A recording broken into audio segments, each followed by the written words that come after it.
waiting game if you're a team that's out there looking to do that. I just disagree with AJ's assertion that the league sees him as a superstar. I do think the league sees him as an intriguing player and somebody who can help down the road, but I don't think that he's so good right now that a team would be out there laying in wait for the Warriors to be in a spot where they can't match the deal. Regardless of how realistic it is, Dibs, I think the Warriors want to avoid any situation where they view like there is another team out there that could have the leverage on them. And that's what happens if you you handcuff yourself. Like right now, Dibs, the Warriors, I mean, they're of course never going to give Kuminga a max contract, but there is nothing, Dibs, absolutely nothing stopping the Warriors from saying, Kuminga, here's a max extension. Like they could do that. Yeah. They have his bird rights. They can sign him. They could go into the second apron. They could blow past the second apron with a Kuminga extension. There is nothing stopping them from doing that.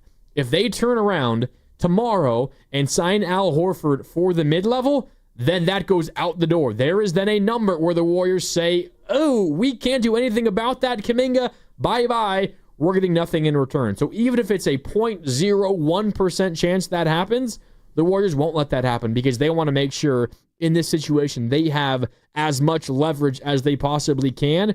And still, to this day, I will hold they have more leverage than anybody else in the situation. They do, but that's why they have to wait. And AJ makes a good point about other teams that could be laying in wait. So the Warriors can't just go out and do a Horford or do Beal if that was still on the table, or do Lillard or do DeAnthony Melton and get themselves to a spot where they can't go into the second apron, even though you mentioned it. Yeah, they could give Kuminga the max and they have his bird rights and they could go into the second apron by paying him a ton of money.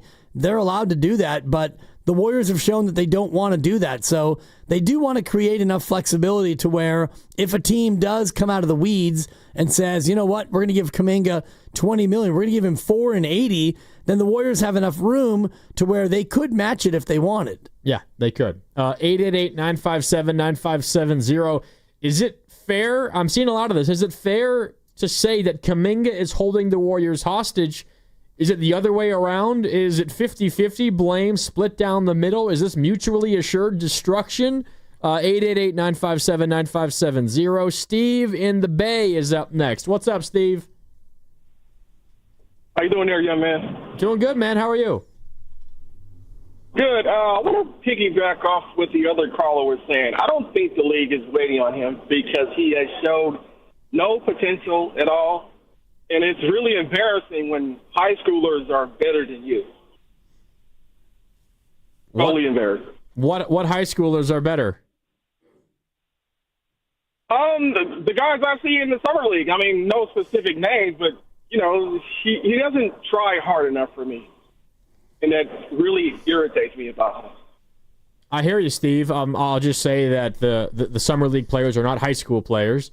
Those are guys that have probably been through multiple years of college, or they've played professionally overseas, and they're trying to make it in the NBA. Now, I think generally speaking, I'm not going to go as far as saying high school players are better than Jonathan Kuminga, because that is absurd to me. Generally speaking, in terms of the effort or the energy and that sort of thing, yeah, I think that's where the Warriors are frustrated by Kuminga. But Dibs, the Warriors have as much, in my opinion, the Warriors deserve as much blame for being in this spot than Kuminga does. It has been, I don't know if malpractice is too strong of a word, but mismanagement by both sides to get to a spot where the Warriors have to wait out a stubborn Kuminga before they can do anything else in free agency. We're 17 days into this and still nothing has happened. I get that, and I agree with you about the blame. Like, the Warriors could have done something last offseason. They could have done something earlier this season to avoid where they are right now, this Kuminga conundrum. But I don't think that they're missing out on anything that they otherwise would have been in on. Even if the Kuminga thing would have been resolved, you still wouldn't have had the money to be a player in things like Naz Reid. You mentioned earlier, you can't afford Naz Reid. You can't even afford Damian Lillard, who is injured, and he's making more money than you probably could afford to pay him. So I do look at your situation, and I think all things go through Kuminga. Whether or not you do it early or late, I don't think you missed out on much of anything. I hear what you're saying, and I think you're attacking it from the perspective of getting him signed and extended earlier. as in last offseason, you could have extended Kuminga or found the middle ground. Right. Kuminga also deserves blame for that because you're asking for way the hell too much. You could have also, when his value was higher, not necessarily monetary, but expectation for him in terms of who he is as a basketball player, you could have traded him years ago.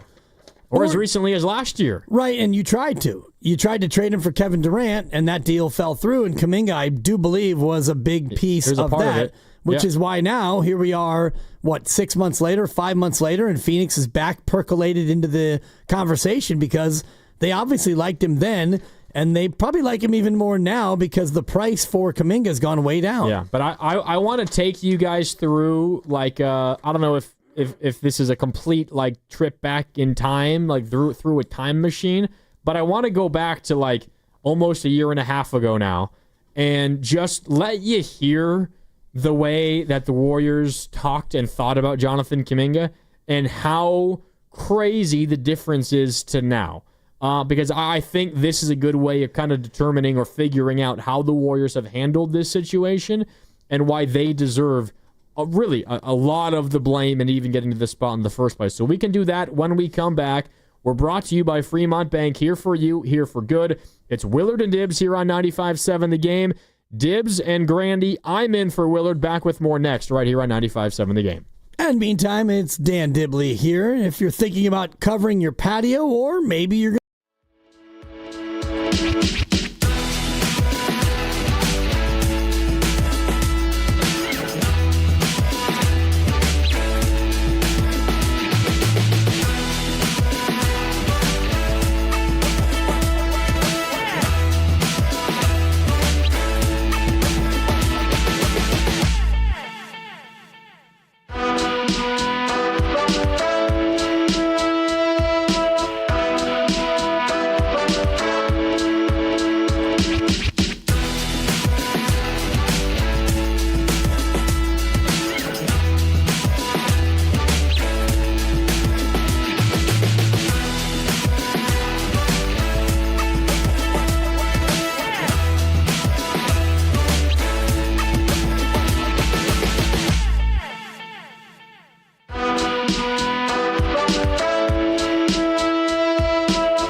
Now, back to Willard and Dibs on 95.7 The Game. Welcome back. Willard and Dibs. It's Grandy in for Willard, so Dibs and Grandy with you here on 95.7 The Game. And if you haven't already, make sure to subscribe to Willard and Dibs on the free Odyssey app or wherever you find your favorite podcasts. And while you're there, make sure to check out Steiny and Guru and their thoughts on the latest Jonathan Kuminga developments. And I don't know if you heard the beginning of a Steiny and Guru today, Dibs, but Steiny's point was essentially with this development that Kuminga turned down $150 million over the course of 5 years a year ago, and this is all reportedly, there's no way the Warriors could bring him back because whatever number they bring him back on would be way, way, way less than that, what he was reportedly offered a year ago, and that just makes the situation untenable in that locker room. Yeah, I disagree with that. I mean, ultimately, you get to a point where you let bygones be bygones, and I think if Kuminga has to come back for that number and there's no other offer and no other suitors and he's faced with either play basketball for $7.9 million or don't play basketball, I think that he has to come back and play ball. And ultimately, it might not be ideal, but you look at what Jordan Poole did in his year post-punch, and he averaged 20 a game, and he played in every single game, and they went all the way into the play-in, right? They didn't make the playoffs that year, but they were a play-in team, but he played in all 82, and he did his level best, I think. He was not maybe a great fit, and he had a hard time staying on his feet, and he fell down a lot, but he actually went out there and played basketball. He didn't pout or sulk, and he didn't play the way maybe they wanted him to play, but he played in every game. He did play basketball. You're right. It wasn't the most successful basketball, but he did play basketball, and he played meaningful, impactful minutes, important minutes. And if Kuminga's on the roster, they're going to have to play him those same kind of meaningful and important minutes because there's only so many bodies that they can throw around. Let's keep it going here on the phone lines, 888-957-9570. One thing I've been hearing a lot of is that J.K. Kuminga is holding the Warriors hostage. I don't view it that way, and neither does Dibs. It's kind of an even 50-50 split for me in terms of how the Warriors got into this spot. It's on Kuminga for maybe overvaluing who he is and what he's worth. It's also on the Warriors for not seeing this situation coming potentially a little bit more and getting out from under it when they had the chance to actually bring something back of value. Let's go up next to James in Berkeley who wants to weigh in. James, what's up? How you doing? Yeah, what's up, guys? I'm doing well. Thanks for taking my call. Yes, sir, man. What do you got? Yeah, so first, before I get into what I want to discuss, I just got to fact-check Dibs real quick. I'm pretty sure after JP got punched, the Warriors made the playoffs and lost in the second round to the Lakers. So, putting that out there. But what I really want to get into here is that what JK really wants is obviously the money, but he wants to play. And what I'm putting forward is that it could be time for 35-year-old Draymond to potentially take a back seat and come off the bench because if you want to repair this relationship, you could give JK maybe 30 minutes a game and give him a chance and give him a spot in the starting lineup because, first of all, a couple things. Are the Warriors even championship contenders? That's a big maybe. The West is super competitive. A couple teams I would rank ahead of the Warriors. And then secondly, do you really want a lineup with Curry, Butler, Draymond, and Al Horford? I think that lineup could use some athleticism. And lastly, it would probably behoove the Warriors to give JK a shot because if you don't even think he fits, you need to play him, let him showcase his value, let's see what he's got, and then that could increase his trade value. So, just like D. Lee took a back seat to Draymond to let him, flourish, I think, Draymond might have to pay that one forward. All right, thanks, guys. Yeah, appreciate the call, James. I think the Warriors have every interest in minimizing Draymond's minutes at the 5. Now, it's difficult to see how that's possible right now, considering they couldn't do it last year, and they got rid of one of their other 5s, or at least they didn't bring him back. Kevon Looney left. So how are they going to find, how are they going to play Draymond fewer minutes at the 5 next year, given what's currently on their roster? I think one of the obvious answers is Al Horford, but how many minutes can 39, 40-year-old Al Horford play at the 5? You're going to run into a similar situation that you ran into with Draymond Green. Dibs, I don't know if the answer is Draymond off the bench, but it is definitely find a way where Draymond plays fewer minutes at the 5 and more at the 4. The tough part is if you're playing Draymond more at the 4, that also makes it harder to find more minutes for Kuminga because Kuminga is a 4. Exactly. So those things for me do not line up, and it's not time for Draymond Green to come off the bench. Whether or not you think that and I think that, they don't think that. The Warriors don't think that, and Steph doesn't think that. Draymond certainly doesn't think that. And you're looking at a situation where you're going all in on the veterans. So you're going to play the vets, and the idea about the 5, you don't want Draymond to play the 5 a lot. Okay, so you're going to have him play the 4. And if you think about the 5 spot, and let's just pretend that you have 48 minutes of the 5 on the court, even though you don't always play that way as a Warrior team. If TJD can get you 12 minutes, and Quentin Post can get you 12 minutes, and Al Horford can get you 18 minutes, that puts Draymond with only 6 minutes at the 5. That would be great if you could have it be that way. Well, TJD and Quentin Post have not proven to be regular rotational players night in and night out. Like Kevon Looney, for the most part, was. I know he had some DNPs, and he got frustrated in the playoffs that he wasn't able to play that much. And, when you get to the playoffs, Draymond's probably going to have to play the 5 because with Horford and TJD and Quentin, Draymond is still your best defensive player at the 5. So you want to protect him during the regular season. So how do you go about doing that? And you go about doing that by playing those other guys, which means Draymond plays the 4. And to your point, if Draymond's playing the 4, can you really play Kuminga at the 3? I mean, you'd rather have Kuminga be your 4. If Kuminga's playing the 3, then you're going to need him to shoot the ball a little bit better because you're a shoot-first team. And, you've got Jimmy Butler who's playing the 3 a lot when you've got Buddy Hield in there and Steph Curry. So as you look at what team fits best with Kuminga, it's not with Draymond and it's not with Jimmy Butler. So if those guys play a ton, how do you get JK in there and really make him impactful? Yeah. That's the challenge. It is, and it's the same situation the Warriors ran into this past year. And I know Steve Kerr will say, well, we didn't have the opportunity to kind of figure out the combinations because by the time we acquire Jimmy Butler, which throws a wrench into every combination you've already figured out up to that point, you suddenly have to sprint just to make the postseason.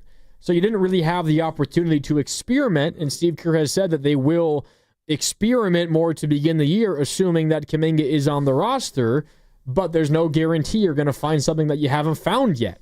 And for me, I tend to find it hard to believe that suddenly, magically, things are going to change, and you're going to be like, oh, well, here is the easy role where he fits next to everybody else, and it's a great group, and it works, and the Warriors turn to that over the course of a whole season. That seems relatively unlikely to me. I think the other thing, and the 408 pointed this out on the Boxer and Gerson Work Injury Attorneys text line, when it comes to the David Lee coming off the bench, the comparison to Draymond Green coming off of the bench, what David Lee was back then is nowhere near what Draymond Green is now. The impact that Draymond Green still has, Dibs, you said it yourself, when the playoffs come around and when it's even crunch time in the regular season, what will the Warriors turn to a lot? And what have they always turned to? It's Draymond Green at the 5. The reason why it didn't look too good versus the Timberwolves, in my opinion, partially is the T-Wolves are just a gigantic team. Right. But the other half of it is Draymond was worn down because he had to play the 5 24/7 beginning in the middle of February. And if that's the case, he's going to have nothing left in the tank at age 35 by the time the postseason comes around. If you can find a way to limit his minutes at the 5 in the regular season, which means playing him almost exclusively at the 4, which makes it harder for Kuminga, then you have Draymond Green and you feel good about playing him a ton of minutes at the 5 come the playoffs because he's more physically ready for it at that point. You feel better, but for me, it's not only about Draymond Green and minutes at the 5, it's about minutes in general. And last year he played in 68 games, which is a lot. He played the second most minutes on the team. All told, he played in almost 2,000 minutes. Only Steph Curry played more minutes than Draymond Green did. So it's not only about what position you play, it's about the total minutes. And you mentioned it, where you got to February and all the games that you played from then on were important games. And when you play important games and you want to win important games, you play your best players a lot. And when Draymond's going to play a lot, he's going to play the 5 a lot. And that's where you got to last year. So it falls more on TJD and Quentin Post. And if you have Al Horford, can those guys play enough and play well enough to where Draymond Green doesn't have to exert as much during the regular year? Yeah.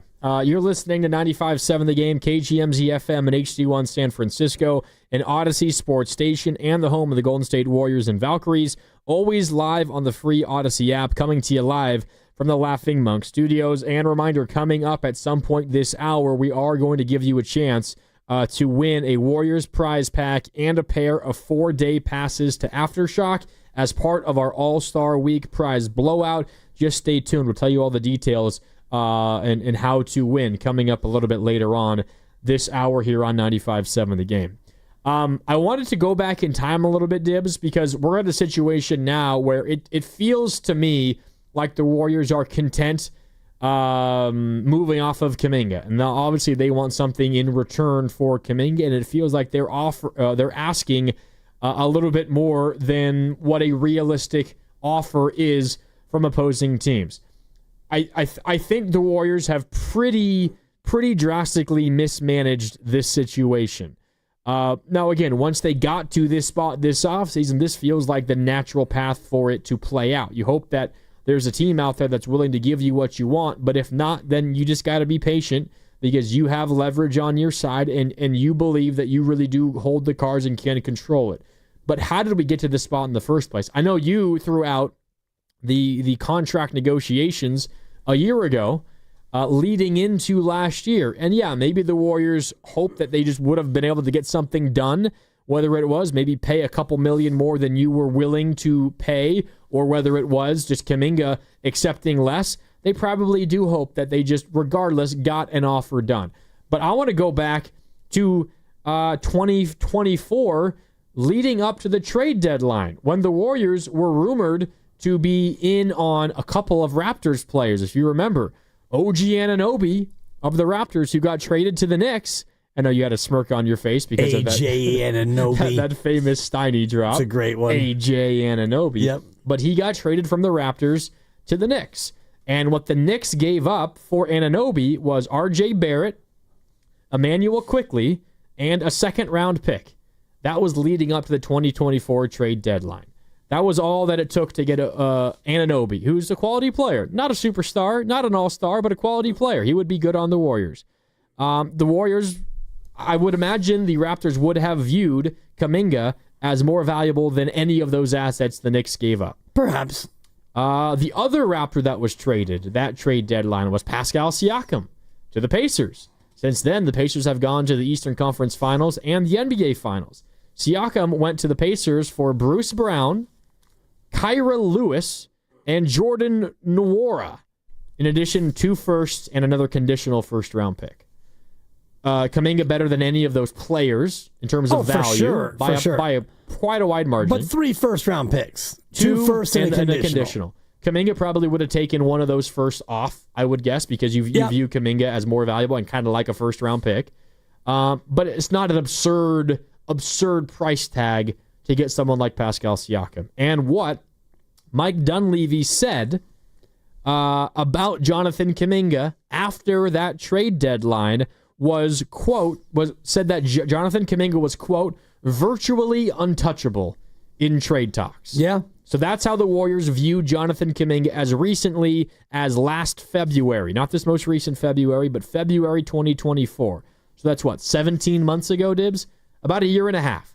Kuminga was virtually untouchable. How about as recently as last offseason?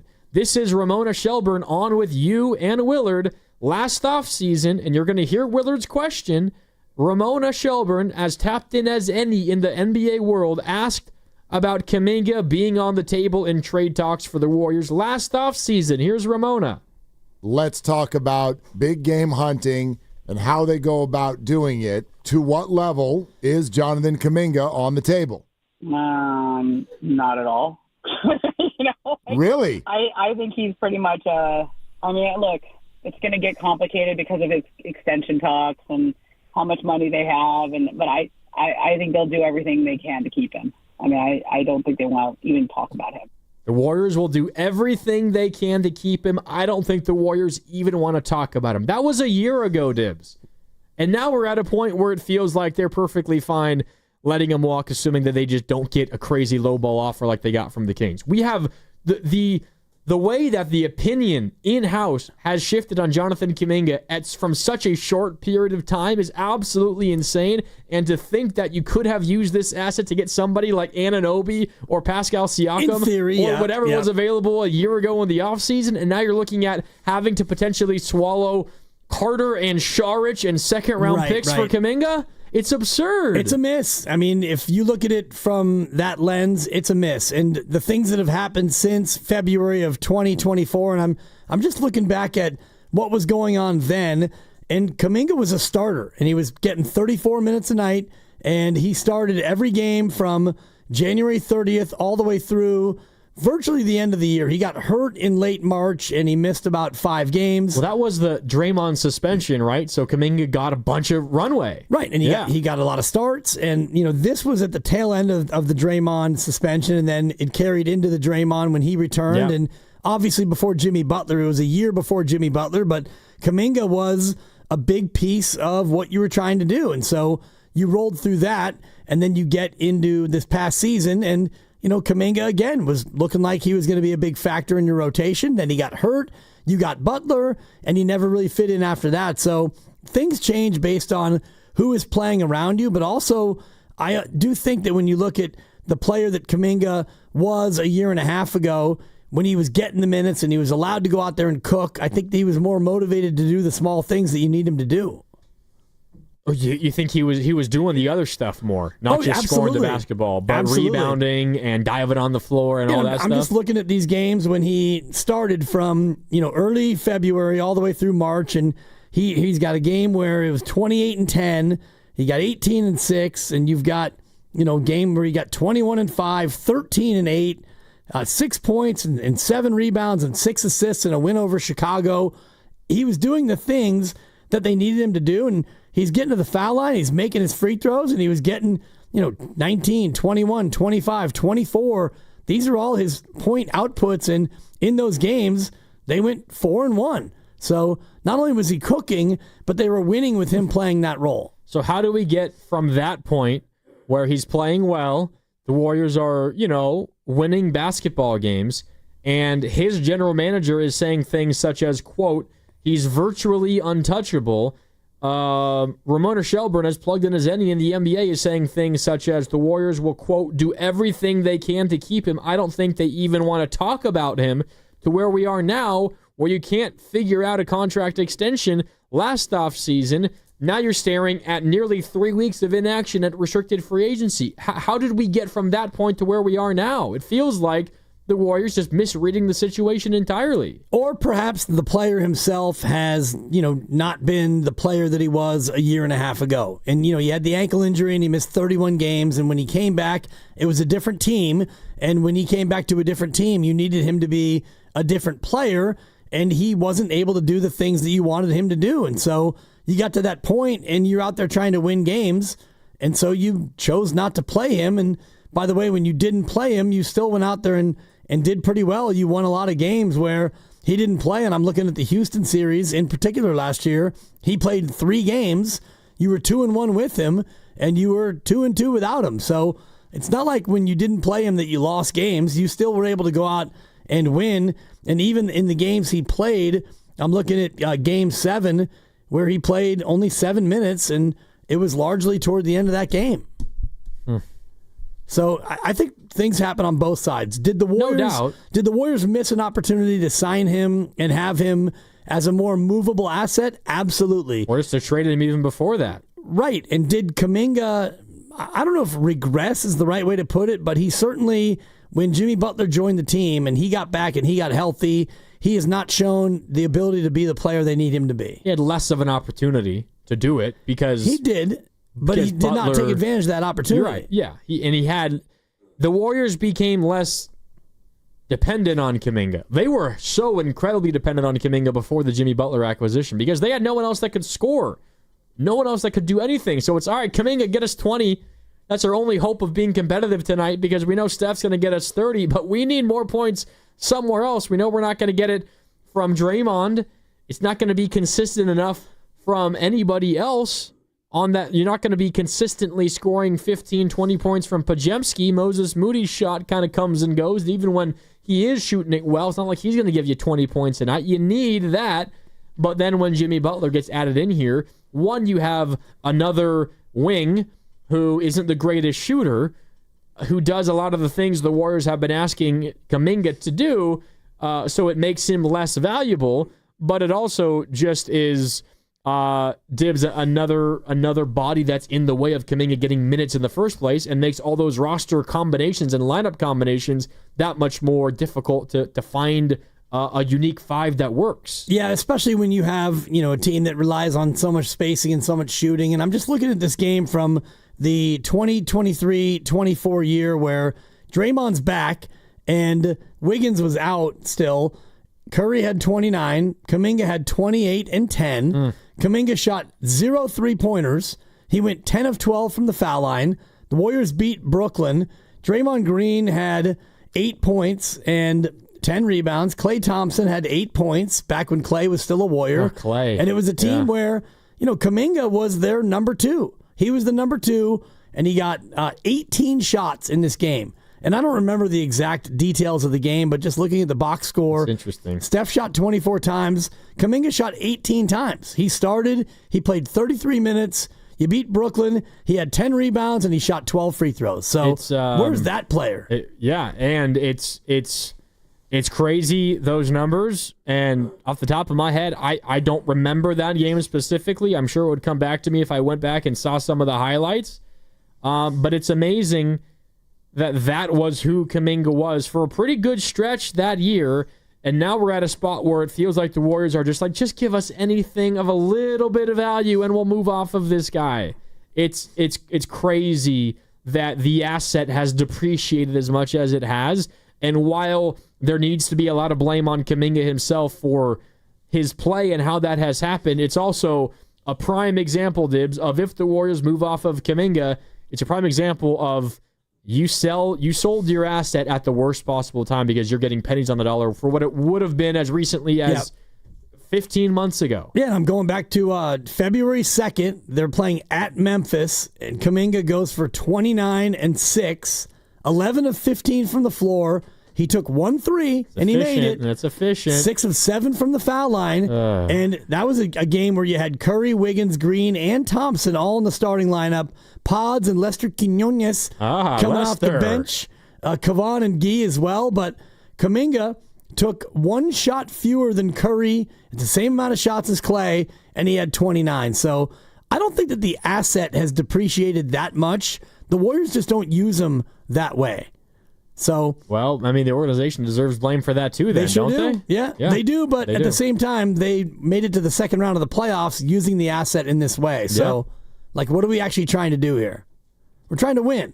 You're trying to win. And if Steph didn't get hurt, Kuminga probably doesn't play in the Minnesota series, and maybe you beat Minnesota. But just think about what you have an asset that maybe you don't want to use much anymore, but you maybe should have been able to see that coming and get something of value for him when his value was actually something above what it currently is, which is nothing with the current CBA and everything else that's going on that's outside of the Warriors' control. I don't know. I think the Warriors really, really messed this up, and it doesn't just include this offseason. This offseason, frankly, has been fine. They have nothing else to do. But how they got into this spot is really, really frustrating. Okay, it's time for a break. We continue our All-Star Week prize blowout again today. Every day this week, we're giving away a chance to one lucky listener to win a Warriors prize pack and a pair of 4-day passes to Aftershock. The Warriors prize pack includes a hat, t-shirts, a bobblehead, and a collectible pin. Listen at 4:30 coming up next segment for your chance to win. Plus, we're sponsored by Frontier Ford. Time's ticking at Frontier Ford. The $7,500 federal EV tax credit disappears soon, and our huge inventory of Mustang Mach-E's is ready to roll. Over 60 Mach-E's in stock, all loaded with tech and range. Don't wait for the deadline. Grab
Now, back to Willard and Dibs on 95.7 The Game.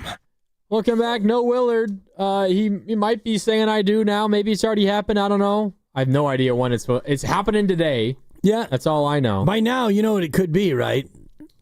Tell me. A consummation sensation. Cha-ching!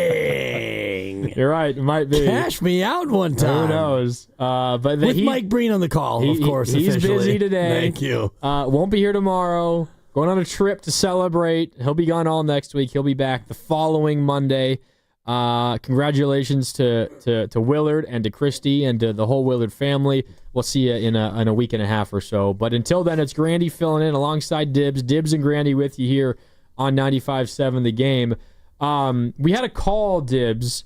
I think it was AJ in Los Angeles. Yep.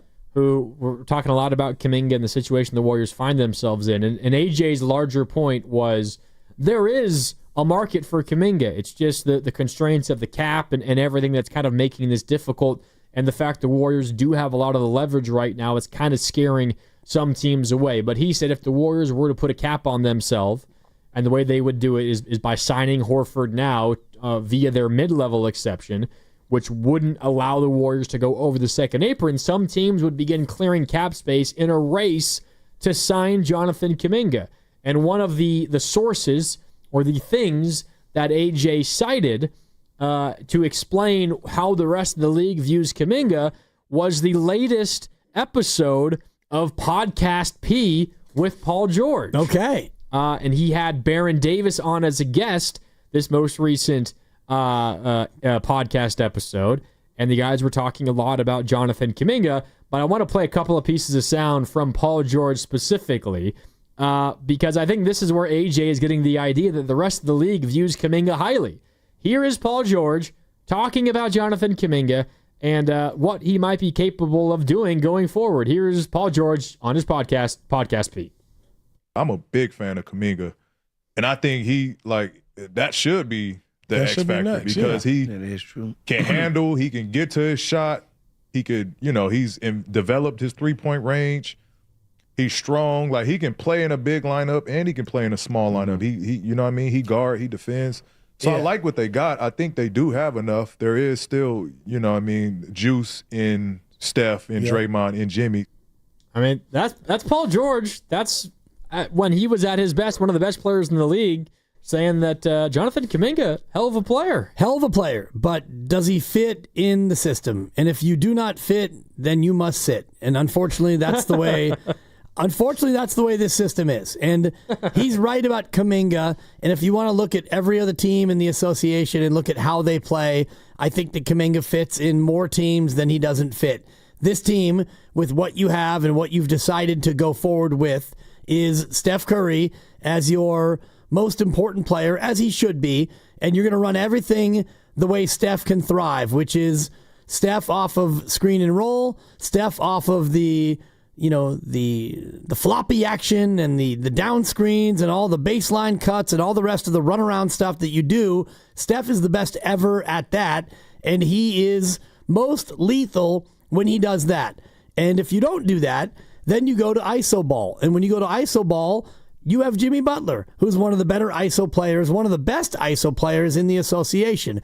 And if you go beyond that to the next level of what you're trying to do to score the basketball, well, then you get to Jonathan Kuminga getting the ball with the ha-ha and the skeet and doing his thing. So it's not that Jonathan Kuminga can't thrive in this offense. It's just when you get to option 3, that's where you go to JK. And so if you think about the usage of the team, which is the percentage of possessions that go through a certain player, you want Steph to be number 1. Of course. And you want Jimmy to be number 2. Well, Jimmy's not going to be number 2. It's not the way he plays. So when it's not Steph, it's Jimmy. And when it's not Jimmy, then you get into what you're going to do. And if you're playing the same sort of style of ball, the, dribble, penetrate, run around, kick it out, well, then you've got Buddy Hield, and you've got Pods, and you've got Quentin Post. Those are all players who fit in this structure better than Kuminga. So it's not that Kuminga's not a great player, and I think he is a great player. I just don't think he's a great fit for what this Warrior team does. I mean, it's pretty, and it's why I find it really hard to believe, Dibs, that the Warriors will get to a point where let's just say Jonathan Kuminga comes back, and then magically this all feels different. Like, the Warriors can come out and say, yeah, we're going to experiment more, because you have to. If Kuminga's on your roster, you're not in a position to not play one of your key players on your roster, because you have guys that are getting darn near 40 years old. Like, you're going to have to play them. But I don't believe that magically they're going to find the right combination that unlocks Kuminga and makes him work alongside Steph and Draymond and Jimmy. It feels like that is Sisyphus pushing the boulder up the hill. You're just, until something else changes, it's the definition of insanity, doing the same thing over and over and over again, expecting a different result. That feels very unlikely that something different is going to happen, assuming that the combinations are the same again. I appreciate the Sisyphus reference, which is always great. It's a Greek myth, right? I think so. Where he's pushing the boulder up the hill and he gets there and it rolls back down. It's like, God darn it. And that's what he is set on doing for the rest of eternity. That's right. And so he does it and he does it again. But Steve Kerr told us that, if Kuminga is back, or, when they get into the offseason and you actually have a chance to do different things with Jimmy Butler and Draymond and Steph and Kuminga all together, I do think that you have an ability to find some things that can work with all four of them on the floor. How sustainable, how consistent can it be? Well, that's up to all of them to figure out, how they go about doing it. I know that when you've got Jimmy and Draymond and Kuminga all on the floor together, those three are not providing a lot of three-point shooting. Draymond can shoot it from the top of the key in the first quarter pretty well. Jimmy will get you for 1 or 2 threes a game if open, and Kuminga is streaky. Kuminga can hit the three at times, but none of them are going to make a defense really that concerned, other than where's Steph Curry. So if those are 3 of your 5 on the court together, Steph Curry is going to have to be really a different player, because defenses are not going to have to slough off of Steph to guard these other guys at the line. Yeah. Let's go back out to the phone lines, 888-957-9570. Shane in SF is up next. Shane, you're on with Willard and Grandy. How you doing, Shane? Or Dibs and Grandy, sorry. Willard's out. How you doing, Shane? First of all, good thing Willard's not here to cut me off and talk over me. Well, I can play the role, Shane, just fine. Now, don't try to tempt me, Shane. I can be a radio bully myself, okay? You go ahead, Dibs, but watch it. Dibs, you gotta stop using the skeet thing. Play the you gotta Google it drop. Thank you. Yeah, let's leave it behind. Well, next thing you know, I'm gonna start using Guru's Thundercats as well, and then I'm in real trouble. I don't even know what that is. That's crazy. But yeah, back to Kuminga. Well, the whole thing is, and I think you guys kind of spelled it out already, but we gotta stop pretending like, and Guru would be the one to reiterate this cockamamie idea that listing the names Steph, Draymond, and Jimmy is somehow intimidating or powerful. Actually, it's pretty weak, and nobody is afraid of that. And look what happened in the playoffs. Yes, Steph got injured, whatever, but what did Draymond do? What did Jimmy do? Nothing, and nothing equals nothing. What did Kuminga do? Thank you very much. But, no, Kuminga is such a talented player that he benefits from playing basketball, which is a crazy concept. Don't tell Steve Kerr. But, yeah, I mean, you just got to play Kuminga and, stop clinging to the idea that a bunch of 40-year-old guys are going to be, some magical combination of lightning in a bottle. Once Upon a Time in Hollywood reference. Thank you very much, gentlemen. Yeah, you're welcome. Should have cut you off a long time ago. Thanks, Shane. I regret that, Shane. Shane not thinking that Steph, Jimmy, and Draymond is a good trio, huh? It's a good trio, but it's an old trio. And I look at Shane's comments and I think that he may not be wrong. And I know you got to the end of last year, and boy, if Steph could have stayed healthy, ... Well, he didn't. And the reason why he didn't stay healthy is because, maybe not solely because he's older, but certainly that is a factor. And now you're going to get these guys all a year older come next April. And if you're going to hold your breath and hope that all three can stay healthy through a 16-game victorious playoff run to a championship, that is, for me, a little bit like Sisyphus. You don't have a team this old that has really ever been able to run that gauntlet and win the championship. I hear you, but we also seem to be conveniently forgetting the run the Warriors went on the second that Jimmy Butler was acquired, and everything else on the roster was the same, essentially. It was a run, but how did it end? You had Jimmy Butler get hurt, and I know it was a little bit of a freak injury. It was a freak injury, no doubt. I mean, Steph Curry got hurt with his tailbone, and then he came back, and then he pulled the groin, pulled the hammy. It was the hammy, right? Yeah, hammy. It's the hammy. Less of a freak injury. I mean, more of a common injury when you're dealing with an older person. Yes. I pulled my hammy refereeing a 4th grade girls basketball game, and the reason why it happened is because I was old. I don't mean to put your business out there. You are quite a few years older than Steph Curry. At the time, I was probably a few years older. It was about 12 years ago, so I was probably 43 when that happened, and it just happened because I was an older guy trying to run after a play going the other way. There was a turnover at half court, and I wanted to catch up and make sure I was in position to maybe call a travel or a block charge, and that thing just went. And that's what happens when you get older, even when you're an elite athlete like Steph. Okay, I got a response, but first I want to let everybody know that we are getting about time to give away our prize today, a Warriors prize pack and a pair of 4 passes to Aftershock. The Warriors prize pack includes a hat, t-shirts, a bobblehead, and a collectible pin.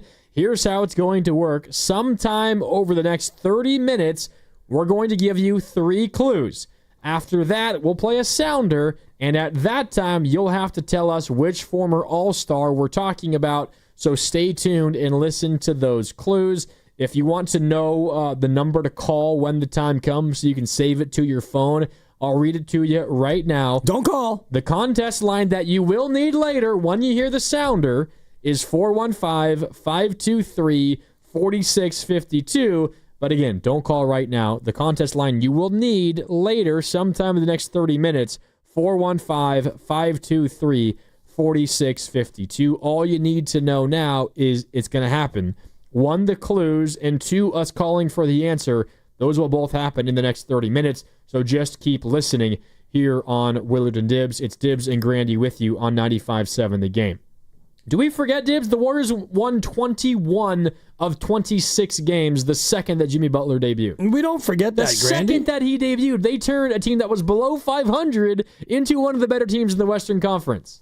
We don't forget that. Immediately. Right, but we don't forget that, but we also have to remember how and why it ended. And even if it didn't end with Steph Curry getting hurt, let's just say he stays healthy and you beat Minnesota in whatever, 6 or 7 games, whatever it would have taken. I'm not convinced you would have beaten Minnesota. I thought that they had a really good chance to beat Minnesota. I agree. Then you go up against Oklahoma City. I don't think you beat the Thunder, personally. I think the Thunder were the best team in the regular season, and they proved to be barely the best team in the postseason. They won the championship, whether or not it's because Halliburton got hurt or not. But I would have picked OKC to beat the Warriors too, as I think most people would have. Right, and you look at the playoffs, and what we saw this year, maybe more than ever before, is it's a battle of attrition. And if you want to go back to 2022, when the Warriors won their last championship, a big reason why they won that title is because all of their key guys were healthy, with the exception of GP2, who missed, I think, 3 or 4 games after the cheap shot from Dylan Brooks. Yep. Beyond that, they all were healthy. So health is everything. And you're looking at an older team, and you're expecting them to play a full 82-game regular season. They won't all play 82. I get that. But then come April, an older team, you want them to be healthy enough to make it through a 2-month gauntlet. I just think that's asking a lot of an older team. And yes, they were great when they got Jimmy Butler. They caught lightning in a bottle. Absolutely. And they went from, a borderline playing team to a playoff team, a borderline playoff team. They didn't quite get there, but that was terrific. And you're asking that to be repeated again next year when they're all a little bit older? I think that's a big ask. Maybe.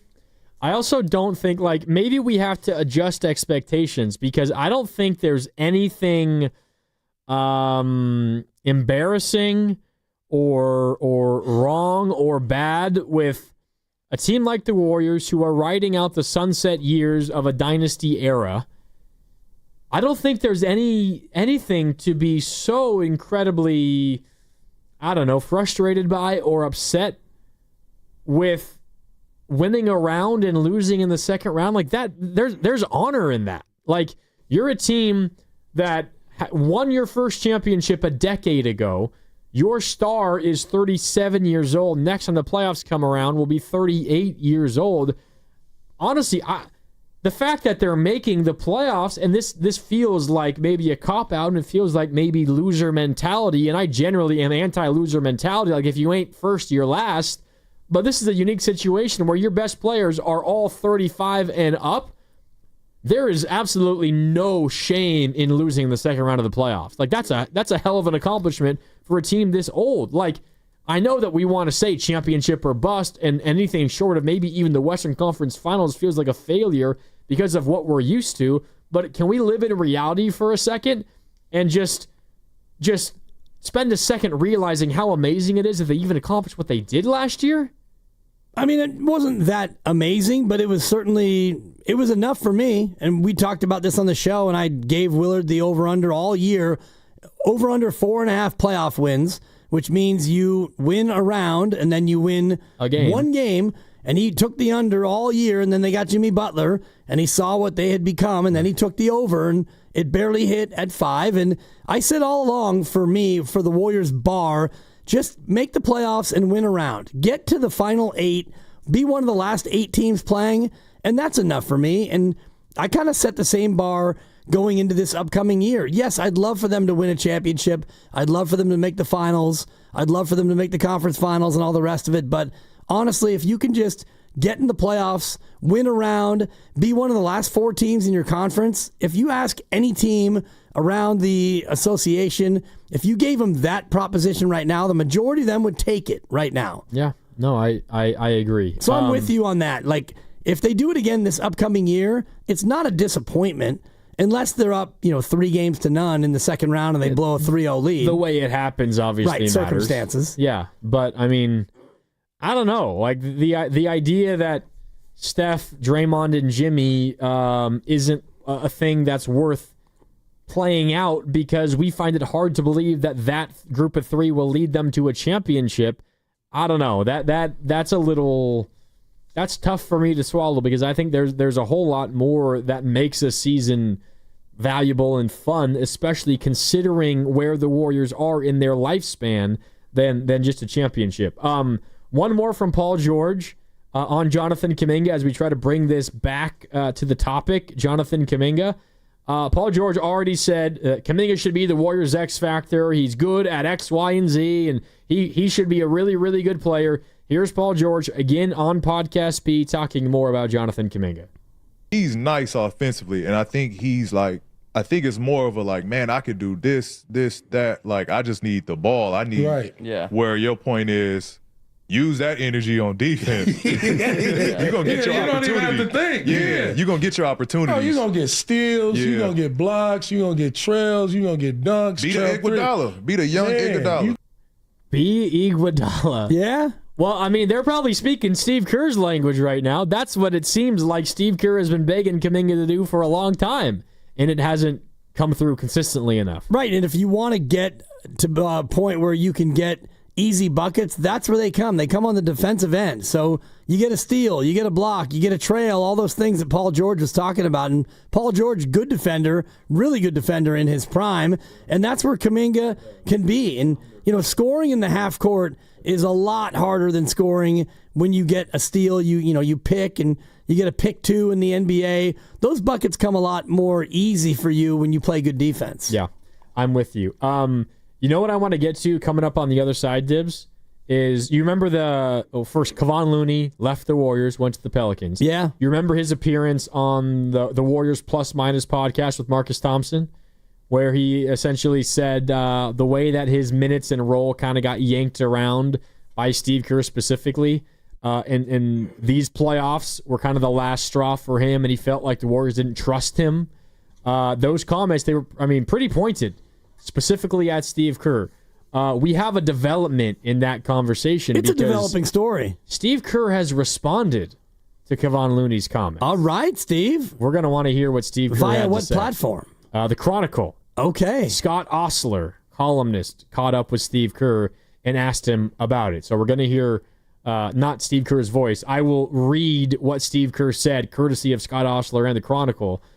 Response to Kevon Looney. We will first hear what Kevon Looney had to say. Plus, we got to throw in what Trace Jackson Davis told you and Willard earlier this week about the same topic, because he also voiced his frustrations because he's experienced the same thing as well. So we will get to that coming up on the other side. Before we take the break, though, I do have to give out your 3 clues that you will need in order to win our prize today. And our prize today, a Warriors prize pack, which includes a hat, T-shirts, a bobblehead, and a collectible pin, and a pair of 4-day passes to Aftershock. If you want that prize, and spoiler alert, you do, you're going to need these 3 clues. Clue number 1. I was an all-star 5 times in my career, 1989 through 92, so 4 straight years, and then again in 2002 when I was 37 years old. Number 2, I was born in Puerto Rico. And number 3, I was a catcher and I won the Rookie of the Year with the Padres in 1987. Again, an all-star 5 times, 89 through 92, and in 02 when I was 37, I was born in Puerto Rico, and I was a catcher who won the Rookie of the Year with the Padres in 1987. Hold your guesses until we tell you when it's time to call, and your cue will be the sounder. You will hear that sounder soon, and at that point, call into our contest line and try to win the Warriors prize pack and a pair of 4-day passes to Aftershock. Dibs, we don't want to give away the answer right now, but do you have a guess? Do you think you know who it is? Got him. You got him? Yeah, I got him. Okay, I got him. I got this one too. I know it's a kind of before my time. It's way before your time. Rookie of the Year in 87? The tail end of his career was like the very beginning of me remembering Bay Area sports. Because you were born in 96, right? We've discussed this. So yes. Tail end of this guy's career was 02. Mm-hmm. This individual, 02. He made the All-Star team as a 37-year-old in 02. Correct. Which means 37 years old in 02. This person's older than me, Grandy. He was born in 65? Is that math checking out? That's right. Wow. Man, older than the Dibber. Okay, so we will let you know when to call and give us your answer at that point. Don't call yet. I see someone calling right now. Don't call right now. If you're calling right now, you can't win. Call coming up. Man. I can't tell you exactly when. Some point coming up when we come back from break. That's what's coming up. We're brought to you by Fremont Bank. Here for you, here for good. The contest, plus Kevon Looney, Steve Kerr, Trace Jackson Davis talking about minutes and roles, all that when we return. It's Willard and Dibs. Dibs and Grandy with you. More next on 95.7 The Game.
Now, back to Will and Dibby on 95.7 The Game.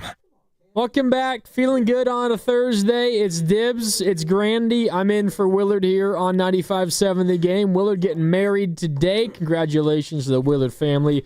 Taking the rest of this week off. Next week off, he'll be back in a week and a half. Congratulations might be premature. We don't know if it was a double yes situation. I mean, fingers crossed, right? Was it I do, but it could be. And he said yesterday or Tuesday, he's like, if it's an I do, he's going to walk. That's it.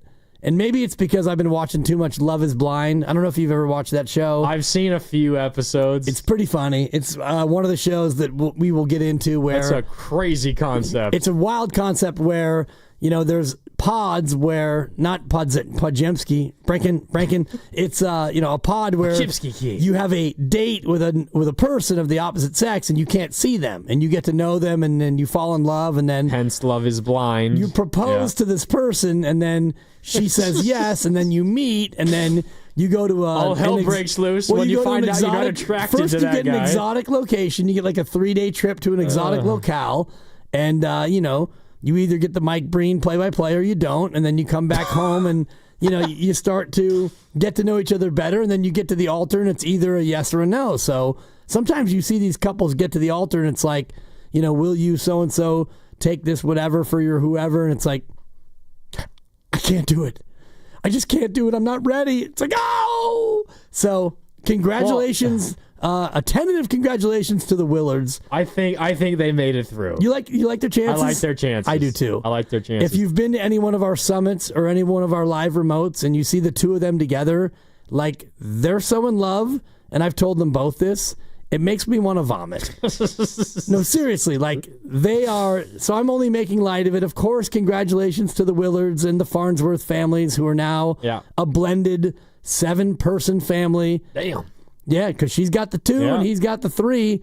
She's one shy of a full-on Brady bunch, which is before your time, where Mike Brady had the 3 and Carol had the 3, and then they all blended it together. So congratulations. Congrats. Yeah, indeed. There you go. Yeah. You know what that means, Dibs? It's time to win the Warriors prize pack and a pair of 4-day passes to Aftershock. The Warriors prize pack includes a hat, t-shirts, a bobblehead, and a collectible pin. The first person to call our contest line and guess the former All-Star player correctly will win. If you're wondering, well, what All-Star player? We gave you the clues like 10 minutes ago. You had to be listening then and be listening now. Again, the first person to call our contest line at 415-523-4652, 415-523-4652, and guess the player correctly, you win. Thank you to the Warriors and Danny Wimmer Presents for providing this awesome prize. Aftershock tickets are also still available at aftershockfestival.com. Your next chance to win a prize pack tomorrow morning on the Morning Roast, 7:30 tomorrow. Then Steiny and Goo in the afternoon. And then us again here, Willard and Dibs and Grandy in the 4 o'clock hour. Those are your last 3 chances. That's it? Tomorrow is the end of our All-Star Prize Week pack. So make sure you're listening all day tomorrow for your last 3 chances to try to win. Good luck. Guys in the back, when you have a winner, let us know. We will congratulate our winner, and we will let everybody else know the answer based on those 3 clues we gave out about 10 minutes ago. Okay. But, Dibs, what we do have to do is bring up a conversation that I know you and Willard already had, because we have a new thing to tack on top of it. Kevon Looney leaves the Warriors, signs a 2-year, $16 million contract with the New Orleans Pelicans, ending a decade in the Bay for Kevon Looney. And then he recently went on the Warriors Plus Minus podcast with Marcus Thompson of The Athletic, and you can find the Warriors Plus Minus podcast on the Odyssey app. It's an Odyssey podcast.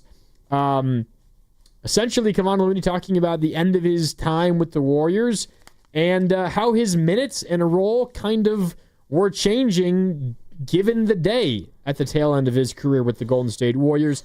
Here's Kevon Looney talking about how the Warriors viewed him.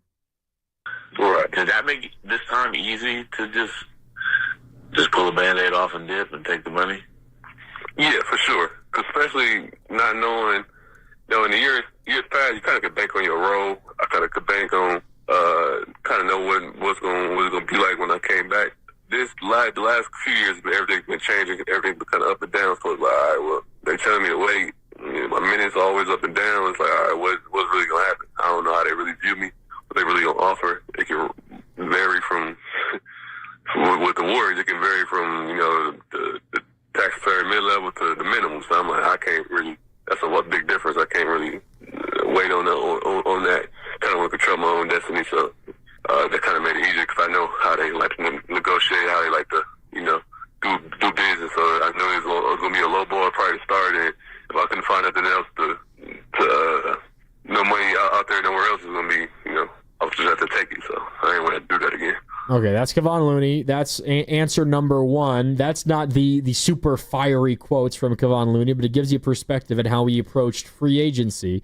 Here's part number two, Kevon Looney with Marcus Thompson on the Warriors Plus Minus podcast on how his role specifically had fluctuated with Steve Kerr and the Warriors of late. Most was the last straw. That's where you like, I'm done, I'm out. I guess I wouldn't say that Quentin's my guy, but it was anybody but me. It seemed like at this point. Who hurt the most? Which move hurt the most? I don't know.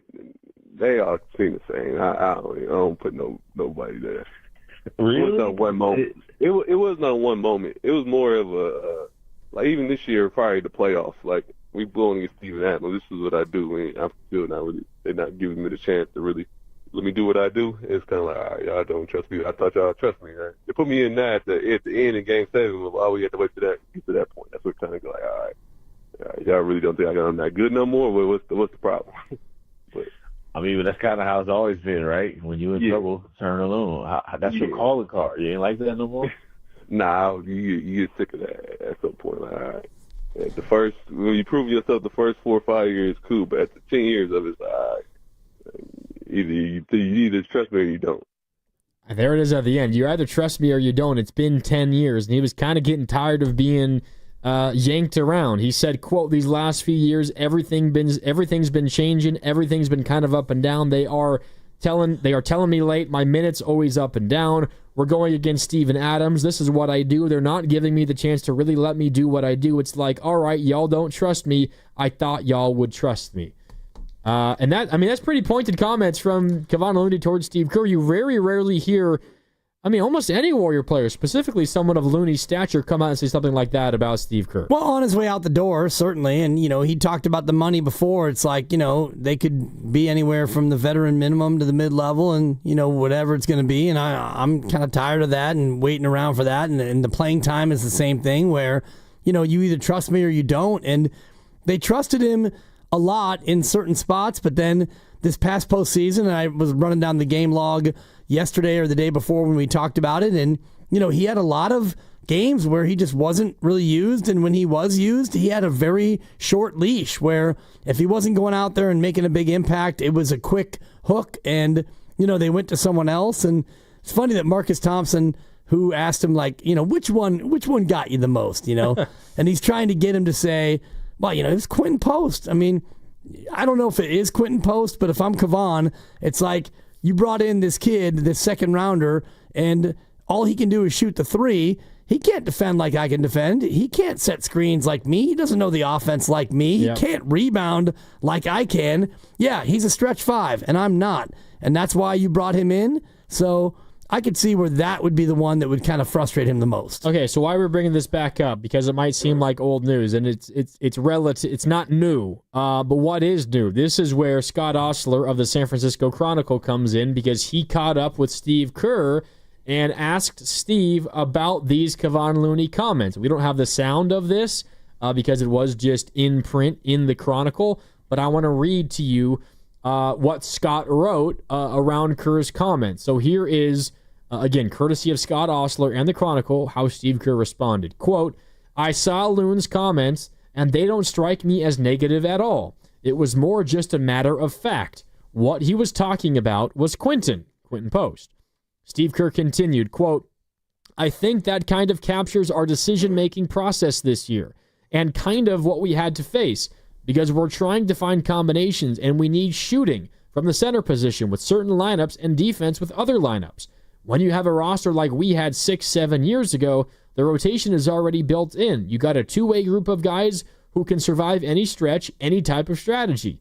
You just throw them out there. I think this past year was much trickier in terms of just trying to figure out the combinations we could win with. So there's Steve Kerr's initial response to what Kevon Looney said. First of all, saying, they don't strike me as negative at all, but he is talking about Quentin Post, but the nature of the rotation made how Steve Kerr handled Kevon Looney's minutes necessary, because they did not have a set go-to 5 at any stretch of the season. Right, and that makes perfect sense. And I love the fact that Steve is like, I don't see that as negative at all, and it's not really negative depending on how you take it. It's just a fact. I mean, Kevon Looney is expressing his feelings over the fact that he was kind of tired of being in that spot of, you're playing, we need you, and then now you're not playing, we don't need you, but hey, we need you again, and that whole thing. And for Steve Kerr, he's right. You haven't had a real two-way player in that spot, and you haven't had that many two-way players. If you think about, like, across the roster, before you had Jimmy Butler,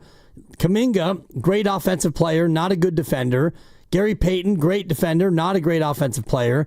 Pods is a little bit of a mixed bag because offensively he can be good, he can get hot, and defensively he can take a charge, but he's not great. Steph and Draymond are above and beyond the fray. They're always going to play, but as you go through the roster, you have a bunch of one-way players by and large, and Kevon Looney is one of those guys. You're listening to 95.7 The Game, KGMZ FM and HD1 San Francisco, and Odyssey Sports Station, and the home of the Golden State Warriors and Valkyries, always live on the free Odyssey app, coming to you live from the Laughing Monk Studios.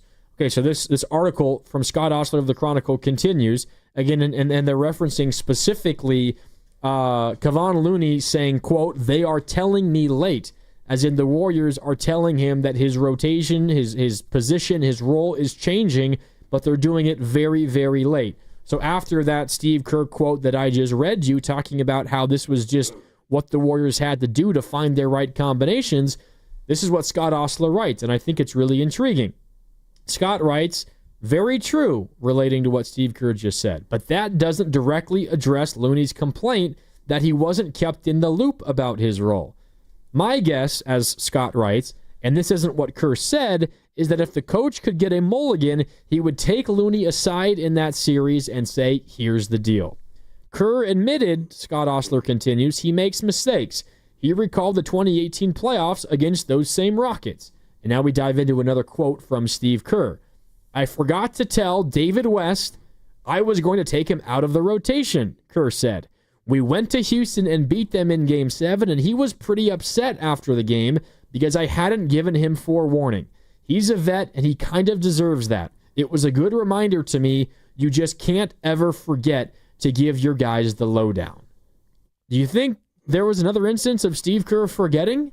And is that why Kevon Looney is upset? Because he wasn't given fair warning that he's fallen out of the rotation? It's possible. And, when you're the head coach, and I'm not going to make excuses for Steve Kerr because that is his job ultimately, to communicate to players and let the players know exactly what's going on. But, you get into a situation and you don't really know what's going to happen game to game. And you get, deep into a series and you start to think about what's going to be happening the next game. And, maybe you don't communicate exactly the way you should to a player about the fact that, we're probably going to go away from you in this spot. And, it's interesting to think about David West because David West is far more accomplished than Kevon Looney will ever be. And I'm just going back and looking at the series he's talking about. And, David West played 12 minutes in Game 5 and he played 5 minutes in Game 6. And then Game 7, he didn't play at all. So it was a little bit of a gradual, kind of a get the hint moment.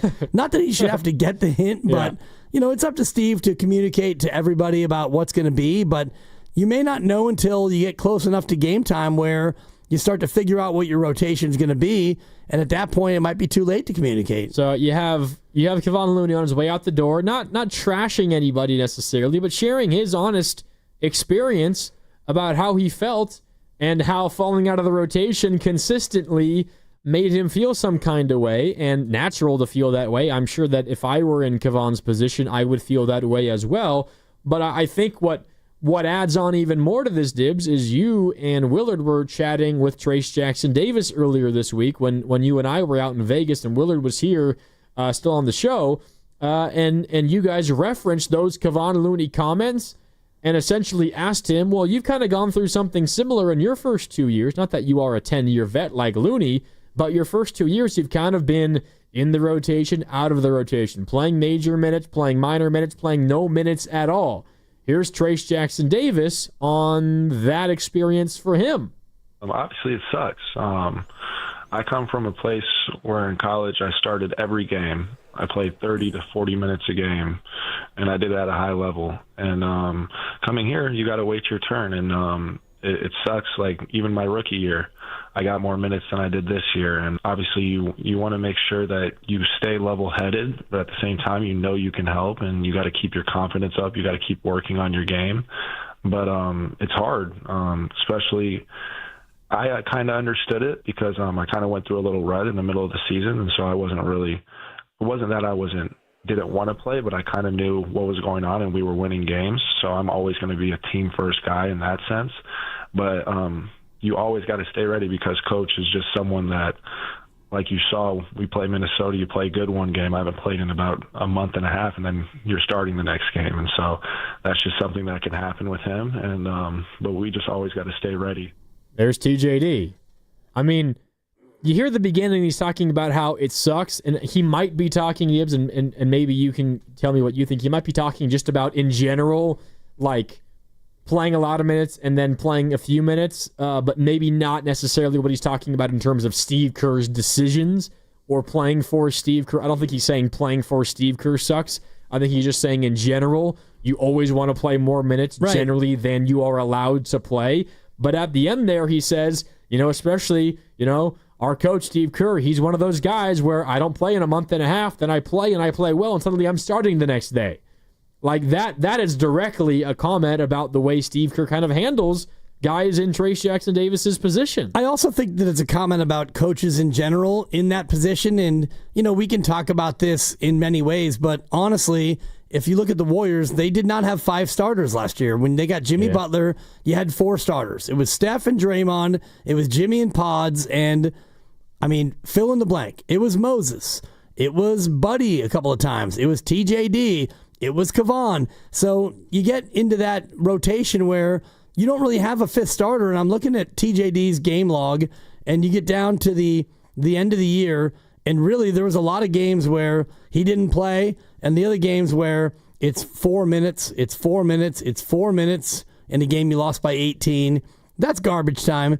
You beat the Spurs by 42, and he played 9 minutes. So he actually did play. He didn't go a month and a half without playing, but to his point, he was playing garbage time. And then in the playoffs against Houston, 3 minutes, 6 minutes, 12 minutes in a loss where he played the entire fourth quarter, where they lost by 15. That was on the road in game 5. And then he played 2 minutes, and he played 8 seconds. Minnesota game 1, DNP. 8 seconds. Minnesota game 2, of course, Steph was out. Yeah. He didn't start. He played 19 minutes, and he was 6 of 6. He had 15 points and 6 rebounds. The next game, you're starting. And he started the next 3. And that's what he's talking about, where, the yo-yo. Yeah. Right, the yo-yo, but it was also kind of predicated on the fact that you didn't have Steph Curry. And so you had to really kind of figure out what you're going to do without Steph. And, TJD slid in and played the 5. Also, when it comes to the Looney TJD side-by-side comparison, Looney has earned like 100 times more equity in Steve Kerr's mind than TJD has, and it's nothing against TJD. It's more so just that Looney's been around for a while and has been a part of a lot of winners, has won 3 championships with the Warriors, maybe not like the starting center in all of them, in fact, definitely not, was great in 2022 and has meant so much to the Warriors from, an emotional, a maturity, a morality standpoint, perhaps even more so than what he's done on the court, at least the last couple of years. But part of me also hears TJD say that, Dibs, where he says this experience sucks, going in and out of the rotation, having your role changed and yanked around, that sucks. And You just always got to be ready because Coach Kerr is one of those guys where maybe you don't play for a month, then you play one stint, you play well, and suddenly you're starting again. Part of me listens to TJD say that, and it says, well, Trace, honestly, what have you earned at this point? Because you're in your second year in the league, as he openly said.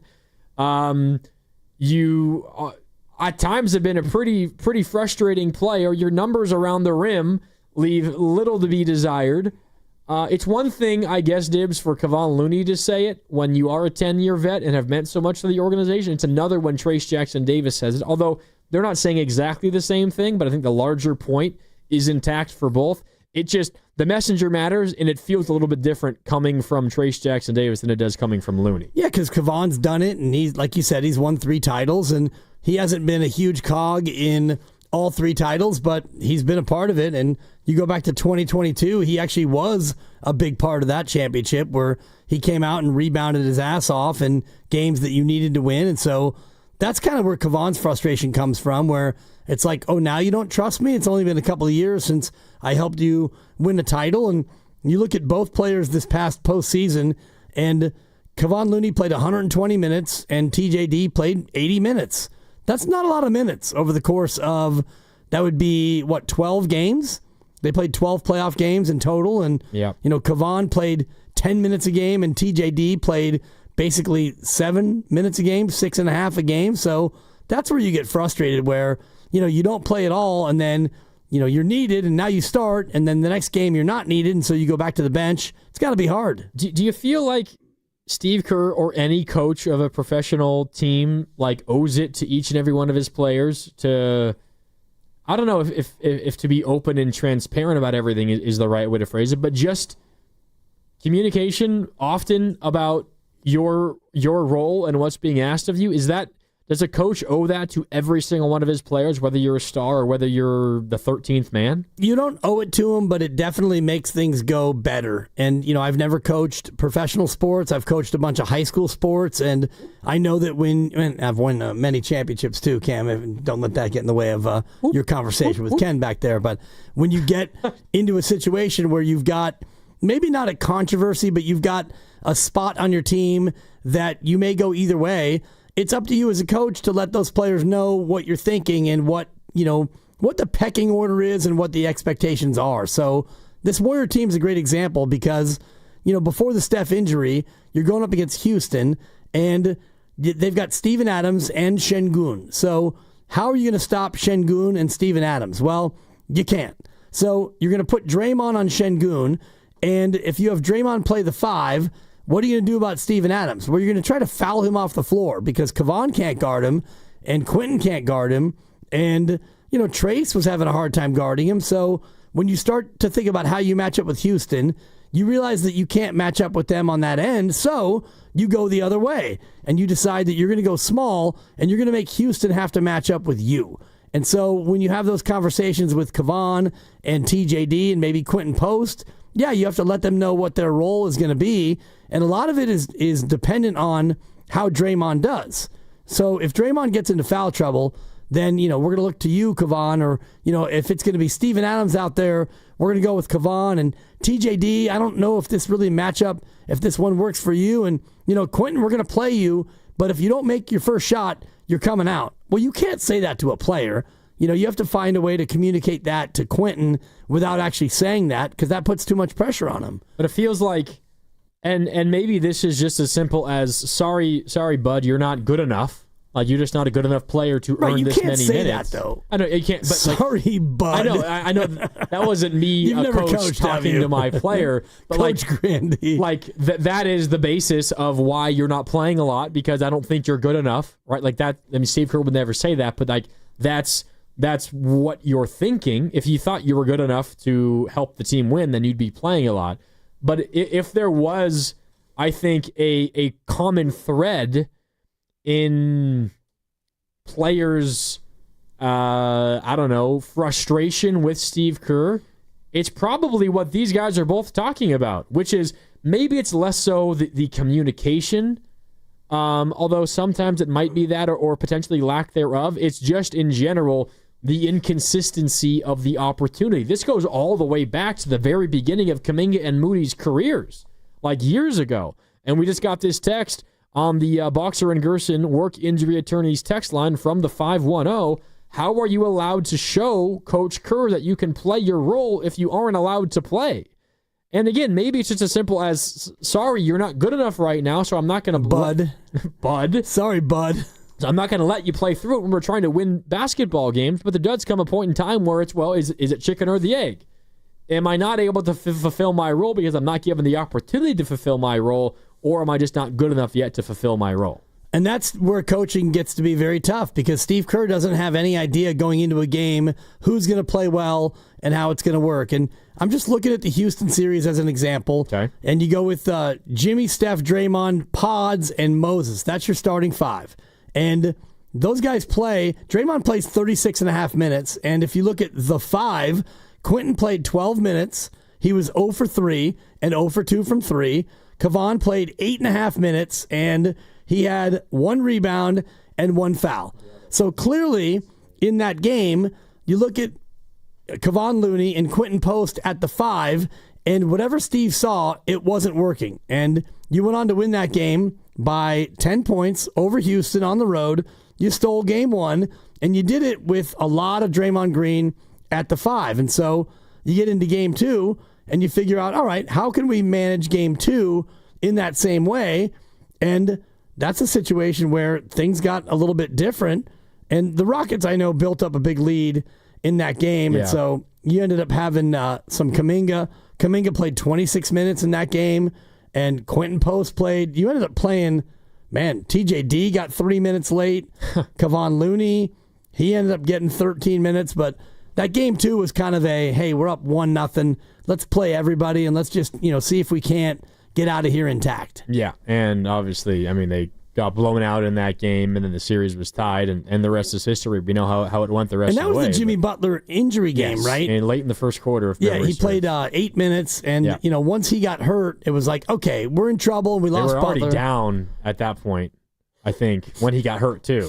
It wasn't over by any stretch. No, they were down by 10 at the end of 1, and they were down by 14, then 16. They never led, but that was a game where you kind of... You waved the white flag in many ways, and so, I mean, Steph played a bunch, but beyond that, you played, man, I'm looking at it, you played everybody. You played 15 guys that day. Spencer got some minutes in that game, Braxton Key and Kevin Knox got minutes. Key and Kevin Knox. Oh, yeah, they got some touches. Braxton Key playing in Summer League still with the Warriors. Good. And TJD actually got in with the Kevin Knox and the Braxton Key unit, and that's where, maybe his frustration comes from. It's like, all right, you're not going to play me, and now there's 3:40 left to go, and we're down by 17, and now I get to play? Yeah. I mean it's frustrating. I'm sure Jonathan Kuminga heard what TJD said. Jonathan Kuminga heard what Kevon Looney said and thought, same. I feel that. And Steve Kerr's goal as head coach is just win as many basketball games as you possibly can, and if that means potentially frustrating or upsetting some of your younger players in the process of putting a product on the court that you think is best, then you do that. But it does feel like there is very, very real frustration from a decent chunk of the roster about the inconsistent nature of when they're called upon. And I don't know if it's obviously not a good thing. I don't know if it's so detrimental that it might ruin a team. But it does feel like that's there with a bunch of these guys, that feeling. And that feeling is there because these players aren't good enough to earn otherwise, pal. And I look at game 3, Warriors come home and it's 1-1 and you don't have Jimmy Butler. So you go with Curry, Green, Pods, Quentin Post gets the start, and Jonathan Kuminga. That's your starting 5. And Quentin Post gets 27 minutes in the game. And he gets 12 rebounds. He only gets 2 points on 1 of 7, but Kevon Looney gets the other 13 minutes, 14 minutes at the backup 5. So your center position was 27 minutes of Quentin, 14 of Kevon, and basically 7 minutes of Draymond Green. That's the way that broke down. And the interesting part of it, Kuminga only got 17 minutes in that game. Yeah. And he had 7 points. He had 1 rebound in 17 minutes, but you went with Moses and Gary And Kevon off the bench. Buddy Hield played 29 minutes. Gary and he was had 17. great in that game. Yeah, Gary had 16. So he had like 11 straight in the fourth quarter at one point or something like that. Right. Your memory is incredible. But to my point about like these players, so Quentin Post gets 27 minutes and he does get 12 rebounds and he gets one singular bucket and it's a 2, but he's a +7. So you look at Quentin and you go, all right, you're playable. And we won the game. And then game 4, of course, is the one that will live in infamy. Jimmy's return game. Yeah. The Jimmy Butler rebound game when he snatched that rebound. Draymond stopped Şengün. Jimmy gets the board. I think we were both at that game. Yeah. That was a game that we broadcast there. Yeah. And I think you and I were both up in the amazing game. The media section. Incredible game. And you win by 2. But to that point, you get Quentin Post for 20 minutes. Kevon gets 5 minutes. And that's just the way that went. And, Kevon didn't get the minutes, but you got the win. And, Kuminga in that game, DNP.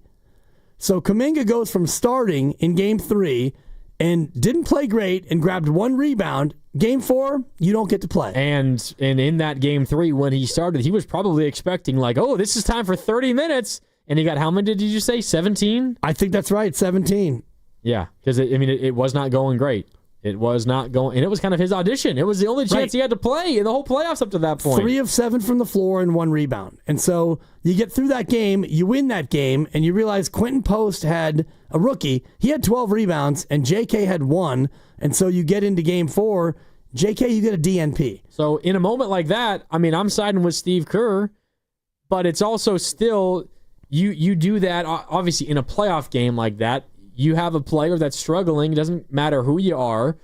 You're going to move away from that player to a certain degree in order to win the basketball game. And Steve Kerr did what his task was, which was to win the basketball game. He managed to do it without Jimmy Butler, which is no small task. But you do that 24/7 over the course of 82 games over the regular season, and you could eventually lose the trust of those players. Yep. It's what happened with Jonathan Kuminga. That was, New Year's 2022 going into 23 or 23 going into 24? 23 going into 24, I think. When he essentially, you're right, 23 going into 24, where he essentially said, or his camp said to the media, I think through Anthony Slater, I've lost faith in Steve Kerr, and if this continues, essentially, I can't keep going this way. Right. And you can see it, and then, you look at the playoffs, and I'm remembering these games through the box score, and game 4, Kuminga didn't play at all, and you went out there and you won a game at home to go up 3-1 against Houston, and, it's not because you didn't play Kuminga, but you got by with the guys you trusted, and Quentin Post in that game, he played 20 minutes off the bench, and Kevon Looney only played 5 minutes. So to Kevon's point about, you trust me or you don't trust me, which one is it? And, you need me and you don't need me. That part of that is the nature of coaching, where you're coaching to win that game, and you don't have the chance to go up to every player. And I don't know if he went up to Kuminga before game 4 and said, JK, I don't like your chances tonight. You go ahead and get comfortable, put your slides on, keep your sweats on, because you're not playing. I don't think that you have that ability to go to that, but you can definitely tell a player, hey, I'm gonna look for other people today. Be ready, stay ready just in case. Jimmy's coming back. We don't know how his tailbone's going to be, but we're going with this starting 5. And, you tell everybody in the team meeting. You don't have to tell everybody individually. Like in the pregame, you get them all together in the chalk talk. It's like, all right, here's our starting 5. Here's what we're going to go with. Here's what we're thinking. All right, guys, let's go out there and get it. Hands in the middle. Dubs on 3. So he's running down the rotations, and I'm Kuminga sitting in the back. I don't hear my name, and I just take that silence when it comes to my name as confirmation that I'm not playing that day, as opposed to a specific one-on-one sit-down with Steve. Well, I would imagine that Steve probably did both, or at least an assistant coach did both. And, when you come out of game 4 and you're looking at you're coming out of game 3 and you're looking at it and you're going, geez, JK, you got to start, you got some minutes, and you were patently horrible. You got 1 rebound. You were 3 of 7. You were mostly disinterested. What was going on, JK? Like, this was your chance. And then he says, Coach, you haven't played me in a month. Well, he had played. It hadn't been a month. Barely played. Game 2, he got 25 minutes. And, that was a game that a lot of it was kind of garbage time, but he played well enough to earn the start, and then now you get a start in a series that's tied at a game apiece, and that's what you show us? 3 of 7, 1 rebound, and ostensibly you were unplayable in the second half. So you look at Game 4, DNP, and I'm even looking at Game 5, Grandy, and I don't want to belabor this for the Kuminga point, but you go to Houston for Game 5, and you're up 3-1, and it basically was a Wisnowski special. Oh, they punted on that. Thank From you. the first 5 minutes of the game, it was over. Right, so you punted, and you played, let me see, you played 14 of the 15 players on your roster. Who didn't play? Take a guess. Kuminga? Give this man a ding. That was the game that he was sick, I think. Okay. It says did not dress, yeah. I'm pretty sure he was sick, out with an illness. You're right. For that game. You're right. But, I mean... The point's still there. Yeah, Braxton Key got 12 minutes. Patty Spencer had 11 off the bench. That was the Pat Spencer game. Like, let Pat cook. But just like Game 1 was in Minnesota. Yeah. Steph went down, and Pat came in and led the Warriors to a win. Yeah, and even at that, Kevon Looney got 11 minutes, and he got in late. Yeah. So, and I think it's weird. Yeah, it's weird, but at the same time, it's...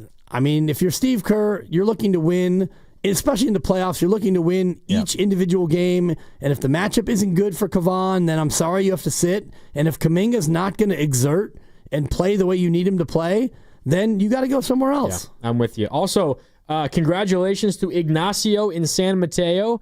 He is our winner of a Warriors prize pack, which includes a hat, T-shirts, a bobblehead, and a collectible pin, and a pair of 4-day passes to Aftershock. I'm going to read the clues again, Dibs, that we gave out earlier that Ignacio used to get the right answer, and then I want to hear your answer. The clues that we gave out, I was an all-star 5 times in my career from 89 to 92, and then again in 02 when I was 37 years old. I was born in Puerto Rico, and I was a catcher, and I won the Rookie of the Year award with the Padres in 1987. Ignacio and San Mateo got it right, but Dibs, I ask you, who am I? Well, it wasn't until the third clue that I got it, because the first clue is tough, and then the second clue... It's a big gap between all-star appearances. Right, and so you have to think, like, man, that's a lot of years, and then there's been a lot of great players from Puerto Rico, but then you mentioned being a catcher, a Rookie of the Year catcher in San Diego, and I could only think of one catcher... Rookie of the Year, and I had forgotten that he also was a Giant. Benito Santiago. That's correct. Benito Santiago. I told you the tail end of his career as a Giant was like the very first Giants team I can remember watching, and for whatever reason, I can't really put my finger on why, because this was like 5-6-year-old me. Benito was one of my favorite players. That's so great. I loved Benito Santiago. In 02, which meant you were probably 6, right? 6. Because you're born in like late spring, I think. May 96, yeah. There you go, late spring. So when he was wrapping up his second year with the Giants, he was an all-star, and he was 20th in the MVP voting. Wow. What were his numbers? Do you have them? Yep, I do. He was a 37-year-old catcher. That's crazy. And, he caught 126 games. Which That's impressive. Very impressive. He hit 278, OPS of 765, which wasn't a thing back there, but it was still a legit thing. 16 home runs, 74 driven in for the 02 Giants. And that was, of course, a really good Giants team. Yeah, too good. Benito was part of it. Yeah, sorry, Mark. Mark Willard had his heart broken. Too good they didn't even win the World Series. By the Rally Monkey. Yeah. He would play one more year for the Giants, and he had a good year the next year. And then he was a Royal for a year, and then he wrapped it up with 6 games in Pittsburgh as a 40-year-old. Did he, in those 6 games, did he start at catcher in any of them? I think so. Yeah, he was in the NL, so he wasn't a DH. Yeah, 2005. Wow. I'll confirm that he didn't go over to first base. 40-year-old, only 6 games, but still a 40-year-old catching. How old was Yadier Molina when he hung him up? Probably about 40. I'm trying to think of old catchers. Yeah, and for Benito Santiago, he only played 25 games at first, and then he played 4 games in the outfield, and he DH'd only 1 time. In his entire career? Yeah, because he was with the Toronto. He DH'd with the Blue Jays back in 97. Yadier's final year was age 39, so he never caught at age 40. Benito did. Limited, but he did. Very limited. He caught 6 games in Pittsburgh, and then his knees probably said, "Yo, B, let's just go ahead and please wrap it up. Let's hang up the shin guards. Wrap it up. Let's call it a year. Yeah. But I remember him in San Diego, obviously before you were born, and he was one of the first real like two-way phenom catchers where he was unbelievable defensively, and he also had a great bat. Yeah. And at that time in the 80s, usually your catcher was your number 8 hitter. Well, it's kind of like the Giants today, where your catcher was a good defensive catcher and he was just kind of a slappy, or your catcher was a really good hitter and he was a terrible defensive catcher. You usually didn't have both, but Benito was both. What about Patrick Bailey now, huh? Well, he's getting there. Up to, 204, I think? Something like that. He's been hitting better the last couple of weeks. He has. But still barely above 200. I mean, can you get Rafi Devers going first? That's going to be the key. And I think we can talk about this tomorrow because the Giants' second half officially begins tomorrow. They're in Toronto. First pitch is at, I think, 4 tomorrow because it's in Toronto, so 7 o'clock back there in Toronto. But what's the pathway for the Giants to have success in the second half and to achieve what they want, which is at the very least getting to a postseason series? What's going to have to happen? And Rafi Devers might be top of the list just in terms of figuring out your bat and start hitting 275 and hitting some balls out of the ballpark. That's the thing, and maybe it just takes him getting on the road, and it takes some time when you join a new team to get comfortable. And now he's been on the Giants for just about a month, and so that part should be comfortable. And whether or not you found a place to live here and you're settled in, having this week off during the All-Star break, that should go ahead and settle you. Like, I don't know if he has family that he needs to move out or whatever he needs to get settled. Yeah. You had a week off for the All-Star break. Now you're settled. You got a new team. You know your teammates. It's time to go out there and rake, Rafi. I'm with you. And we can get more into that coming up tomorrow. But did you see what happened yesterday, Dibs? I think it happened once we got off the air. It did, because I was back at home after the show. The Niners signed their last remaining unsigned draft pick, and it happened to be their second-round draft pick, Alfred Collins. This might sound like ho-hum. Okay, congrats, they signed their final draft pick. But at this point, 3 months removed from the draft, Alfred Collins became just the third of 32 second-round picks to sign, Dibs. 3 of 32? Yeah, there had been 2 previous second-round picks that had signed at this point, the first and second picks in the second round, and then there just been a major stalemate. Why? Because the first 2 second-round picks that got signed received fully guaranteed contracts, and that hasn't ever happened in the history of the second round. The Texans decided to give Jaden Higgins, a wide receiver out of Iowa State, who they picked 34th overall, a fully guaranteed deal. The Cleveland Browns gave a linebacker, I think Carson Schweschinger, also a fully guaranteed contract. He was the 33rd overall pick, so the first pick in the second round. And all the other second-round picks, seeing maybe the new precedent that's being set in the second round, said, you know what? We're not signing unless we get, maybe not fully, but either fully or very close to fully guaranteed deals.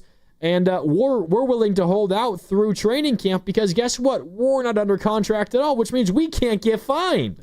So Niners, so every other team, so Chargers, so Packers, so Seahawks, all you teams that have second-round picks awaiting to be signed, the ball is in your court. We're going to wait. And the 49ers, they became the first team in months to sign a second-round pick when they agreed to pay Alfred Collins $9 million of his $10.3 million guaranteed. And now the Niners have who they presume is going to be one of their starting defensive tackles week 1 in Seattle, tied up in Alfred Collins. And he's finally reporting to training camp, rookie camp, which began on Tuesday. But interesting because the Niners, they did probably pay a little more guaranteed money that they were hoping they were going to have to get this guy to come into camp. Maybe, and I do think that, having him in camp, especially in this season where you've got a lot of bright hopes for what you need to do, and Collins can come in, and he's a guy you're going to count on, so get him into camp, and if it costs you a couple of extra million guaranteed, so what? It's all spread out over 4 years anyway, and you give him a 4-year deal. and it's what, $9 million guaranteed out of 10.5 or something. $9 million out of 10.3 guaranteed. And so it's a higher percentage than what you're probably used to doing as a team. But it's a big jump in terms of percentage. Right. You've got the money, and you now have the player in, and a player who's going to play a position that you desperately need. So you didn't have to pay a fully guaranteed deal. And I do think that's the interesting part of it is all these other teams, and there's only been 2 other ones who gave out fully guaranteed deals to second-round picks, and other teams are obviously balking at that. And if you're a second-round pick yourself, the player, you're thinking, hey, I want what he's got, and it doesn't work like that. And so for Collins to come in and get that much guaranteed, I do think it becomes a domino effect for the other teams where, you don't have to give out a fully guaranteed number, but if you give out 80% or 85% guaranteed and you can afford it, that's fine, and it's really not that much money, right? It's not. I mean, for as the Niners are concerned, no, it's not that much money. He was the 43rd overall pick. Alfred Collins was out of Texas, and again, I would imagine assuming he's healthy, he will start Week 1 for the Niners on that defensive line. For example, go back to last year's draft, the 2024 NFL draft, the 43rd pick in last year's draft got $6.93 million guaranteed. This year's 43rd pick gets $9 million guaranteed. So you're talking about $2+ million more guaranteed. What was the slotted amount for that player last year, the 43rd pick? I will have to go and check. I would imagine it's a little bit less than the 10.3 that was slotted to Collins this year. But I know that the percentage of the guarantee jumped from 78% last year to 88% this year. So we're talking about a jump of 10% when year over year of late, the increase per year in terms of the guaranteed dollars in that range of pick in the second round was more about a percent or 2 every year as opposed to a 10% jump. So I know we're talking about like a couple millions of dollars, and when it comes to the 49ers who handed out a multi-$100 million deal to Brock Purdy earlier this offseason, like that is peanuts legitimately for a franchise like the 49ers. I get that. But it is interesting, Dibs, the way the politics of the guaranteed money is playing out in the NFL in front of our very eyes. Because I would guarantee you the Niners were not expecting this much hand-wringing over their second-round pick signing this year. Probably not. Yeah, probably not. And I just looked at the numbers for Max Melton last year. And what was the percentage this year for Collins? 88%, I believe. Last year, Melton got 78%. Yeah. So jump at 10%. His contract was 8.88, and he got 6.93 guaranteed. So from 78% guaranteed to 88, and a player taken in the exact same spot. So that is somewhat significant, and I do think it's a byproduct of what you talked about, where the first 2 guys in the second round got fully guaranteed, 100% guaranteed deals, which I don't think anybody last year in the second round got that. First time it's ever happened. Right, so you have that now as the bar, and if you're a second-round pick this year, you're looking at that thinking, okay, I want what they have, and so for Collins to get a 10% jump from Max Melton last year, good for the player, and also good for the Niners for getting it done, because I think a lot of these other second-round picks are going to be hanging out there into camp, and, you're right, it's not a holdout when you're not signed. You're just chilling. It's a chill out, not a holdout. Those teams that drafted you, they own your rights, but you're not under contract with them, so they can't fine you at all. You don't have to be on the same continent, and they can't fine you. Now, I would imagine most of them will be, and I would imagine you could be in Antarctica. Is what you're saying, and they can't fine you. Right? You're not under contract. You can do whatever the hell you want until you sign on the dotted line. And none of those guys had signed on the dotted line. Now, ever since Alfred Collins got signed last night, that has kind of encouraged other teams to get their business done in the second round. I believe the Chargers signed their guy, a wide receiver. And there's a couple of others that have gotten some deals done as well. That'd be Trey Harris. Chargers, yeah. Yeah, he signed earlier today, and there was maybe 2 or 3 others that also got signed today. What about Shuck? Has he come in yet? Well, okay, that's the other big one. Tyler Shuck out of New Orleans. He has not. The 40th pick overall. He has not, but when I was reading up on this, he is an interesting domino in all of this because he's a quarterback, and obviously the quarterback position is generally viewed as more important than almost any other position. And particularly for his spot, he's likely going to be the starting quarterback for the Saints because Derek Carr retired. And now Tyler Shuck is like the only quarterback they have on the roster that they feel even somewhat confident could be anything in the NFL. And they're going nowhere this year no matter what. So you might as well start your rookie and just see what the hell you got. But because he saw a couple of picks in front of him get fully guaranteed deals, I guarantee you he and his agent are looking at this and they're telling the Saints, hey, buddy, we're not showing up to camp until you guarantee every single dollar on this deal because I'm going to be your starting quarterback. And I'm not putting my health on the line until I get fully guaranteed deals, fully guaranteed money. So pay me or you're going to have no quarterback. And if the 40th overall pick got a fully guaranteed deal, then it would be easy for picks 35, 36, 37, 38, and 39 to all say, hey, number 40 got this. Why can't I? I was picked in front of him. So that is another big domino that is yet to fall in this second round saga. But it's interesting the way it's all played out because of what the Texans did to begin this whole thing. 10.793 for Shuck is what he's slotted to make as the number 40th overall. And Collins at 43 was basically 10.3 million is what he is slotted to make. So it becomes interesting as you look all the way through this. And the first rounder, number 1 overall, gets 48.7 million, and then it goes down pretty quickly all the way down to number 40 where, if Shuck wants to come in and, he has to play for 10.79. Yeah, you can't change that number. Right, so he gets that. And, you think about Brock Purdy where he had to go through, 3 years of actual football before he got his extension because he's coming up on his 4th year. Yeah.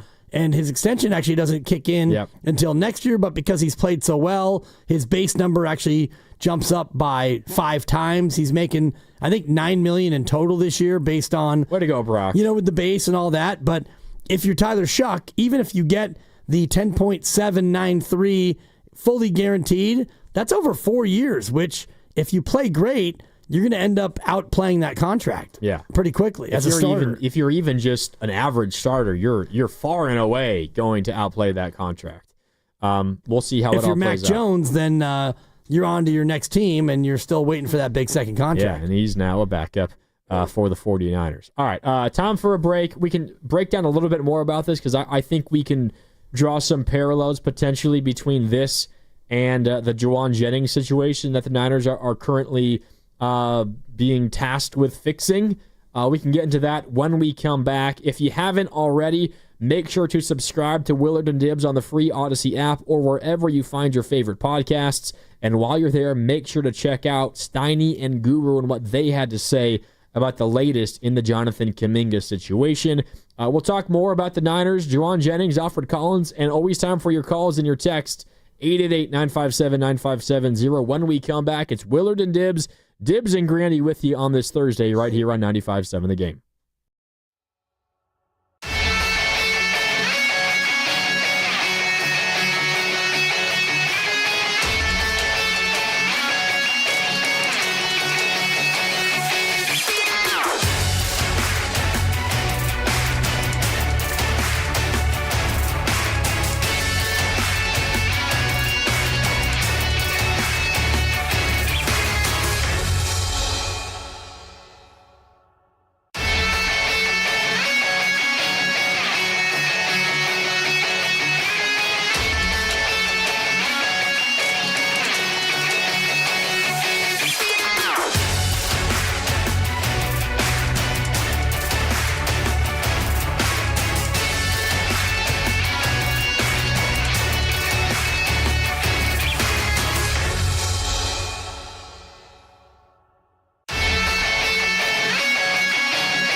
Now, back to Willard and Dibs on 95.7 The Game.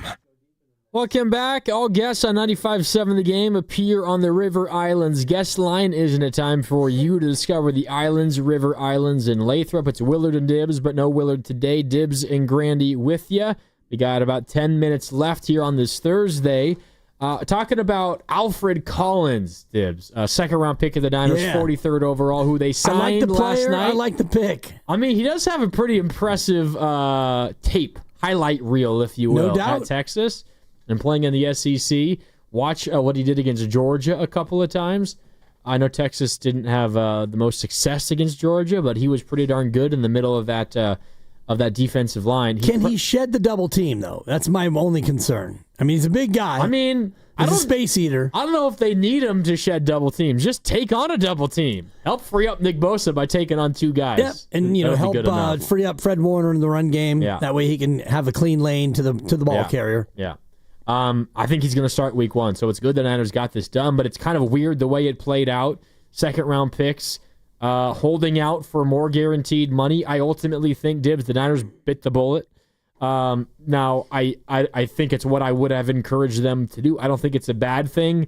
They kind of got to be careful with every penny that they spend, so there was probably some pretty heavy discussions that went into this.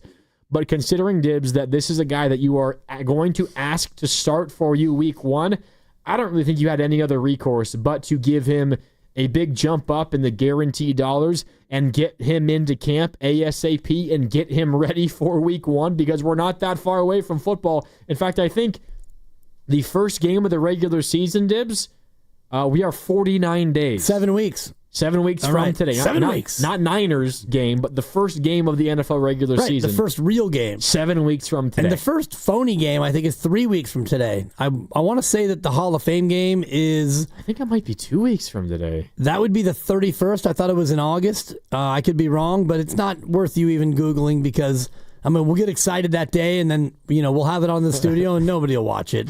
That's usually the way that goes. It's July 31st. 2 weeks. You're right. 2 weeks from today. Okay.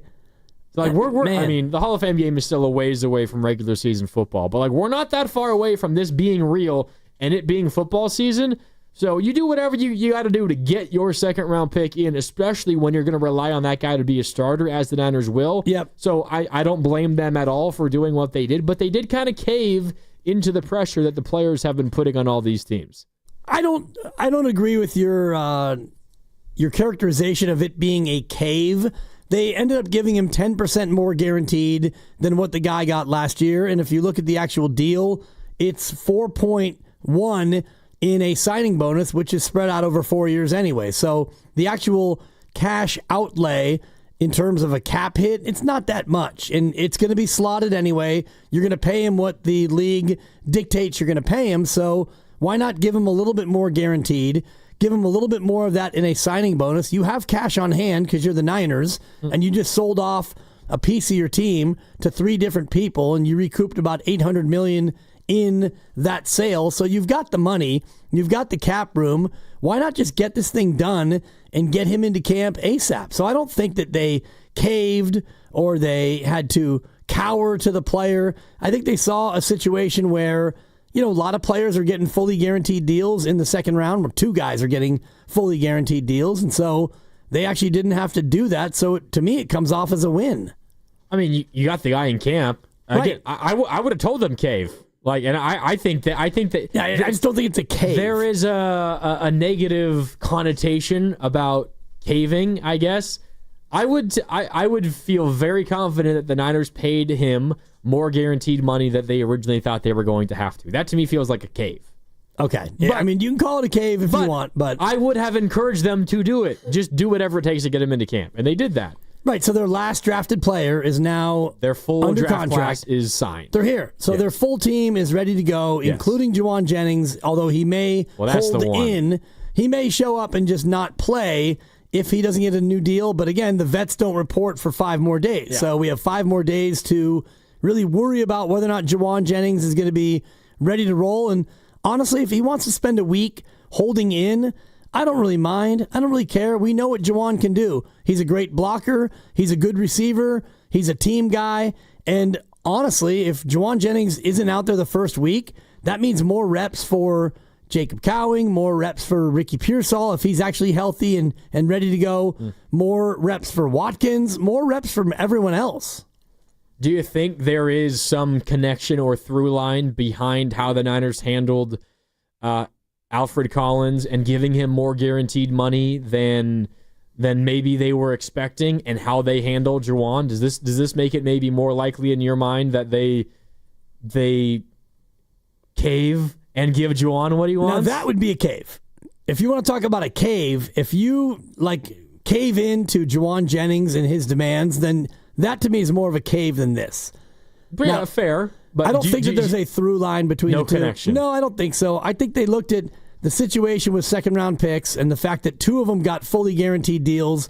They probably thought, oh, boy, we don't want to do that. Oh, boy. So let's come up a little bit on what we would be more comfortable doing. And if his deal is going to be worth, 10.3, and you'd be more comfortable giving him $7 million guaranteed, which is about 70%, which is more in line of what players got last year. I think it's a little bit more than that. Let's say it's 7.5, and you end up giving him an extra $1 million guaranteed. Big whoop. Give him the extra $1 million guaranteed, and let's get his big tushy in here. Because you need that big body in there now. We're talking about we're talking about 6'5" and 330. Oh yeah, which is what they need. Yeah, and we're talking about a different area code. We're talking about a different tax bracket. Even when it comes to Juwan, who's not a superstar and isn't going to get $20 million a year, even what he's going to get. What do you think Juwan is asking for? Something like, I don't know, $15 million, $13 million. It's probable something around there. Even that is nowhere near the Alfred Collins, and he's making per year $2.5 million per year. Exactly. So these are different numbers. I just think the principle is a connector there for me, because you're in a situation where, one, you've had a relatively drama-free offseason. At least early on, you're going to need Juwan Jennings a lot because you're without Ayuk, I would imagine, for at least a month to begin the season. You need Alfred Collins, maybe not just to begin the season, but for the whole season, because you don't have a lot of other bodies on the defensive line.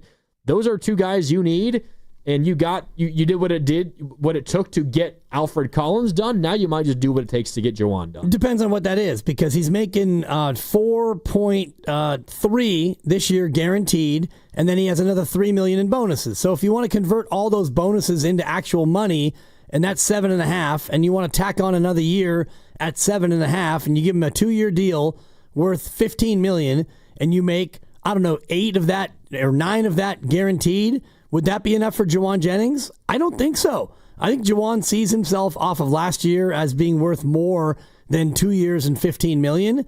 Yet, if you're the Niners, do you really want to extend him much longer, knowing that you've got younger receivers coming through the pike, and you've got Brandon Ayuk, who's making 30 average annual coming back at some point? Yeah, I mean, the elephant in the room might be, Juwan, this isn't your fault, but because of what we paid Brandon, we can't give you what you want. We just can't. And Juwan might not, in fact, he will not like to hear that if that's what it comes down to. But depends what he wants. The Niners might not have that much money left to pay to anybody in their wide receiver room. That might be how they view it. Well, if Jennings wants 2 years and $30 million, and he wants $18 million guaranteed, well, then if I'm the Niners, that's going to be a no from me, dog. Yeah. Because that's a ton of money. Juwan's great, but that's too rich for my blood, knowing that after this year, Ricky Pearsall is going to need a contract in a year, and same thing for Jacob Cowing. We'll see. We'll see. A little bit of a headache. Nothing comparable to what last year was for the Niners in terms of the offseason, but you'd rather have this situation resolved, of course, than what it currently is. All right, that's all the time we got for today. What's coming up on the game is brought to you by Fremont Bank, here for you, here for good. Just Fox Sports Radio coming up next, but the Morning Roast back bright and early tomorrow, 6 to 10, Steiny and Guru 10 to 2, and Dibs and I will be back on Willard and Dibs from 2 to 6. Dibs, been fun. Yep. Talk to you tomorrow. No doubt, Grandy. All right, for Dibs, for Cam, for Ken, I'm Mark signing off. Thanks for tuning in. We'll talk tomorrow on 95.7 The Game.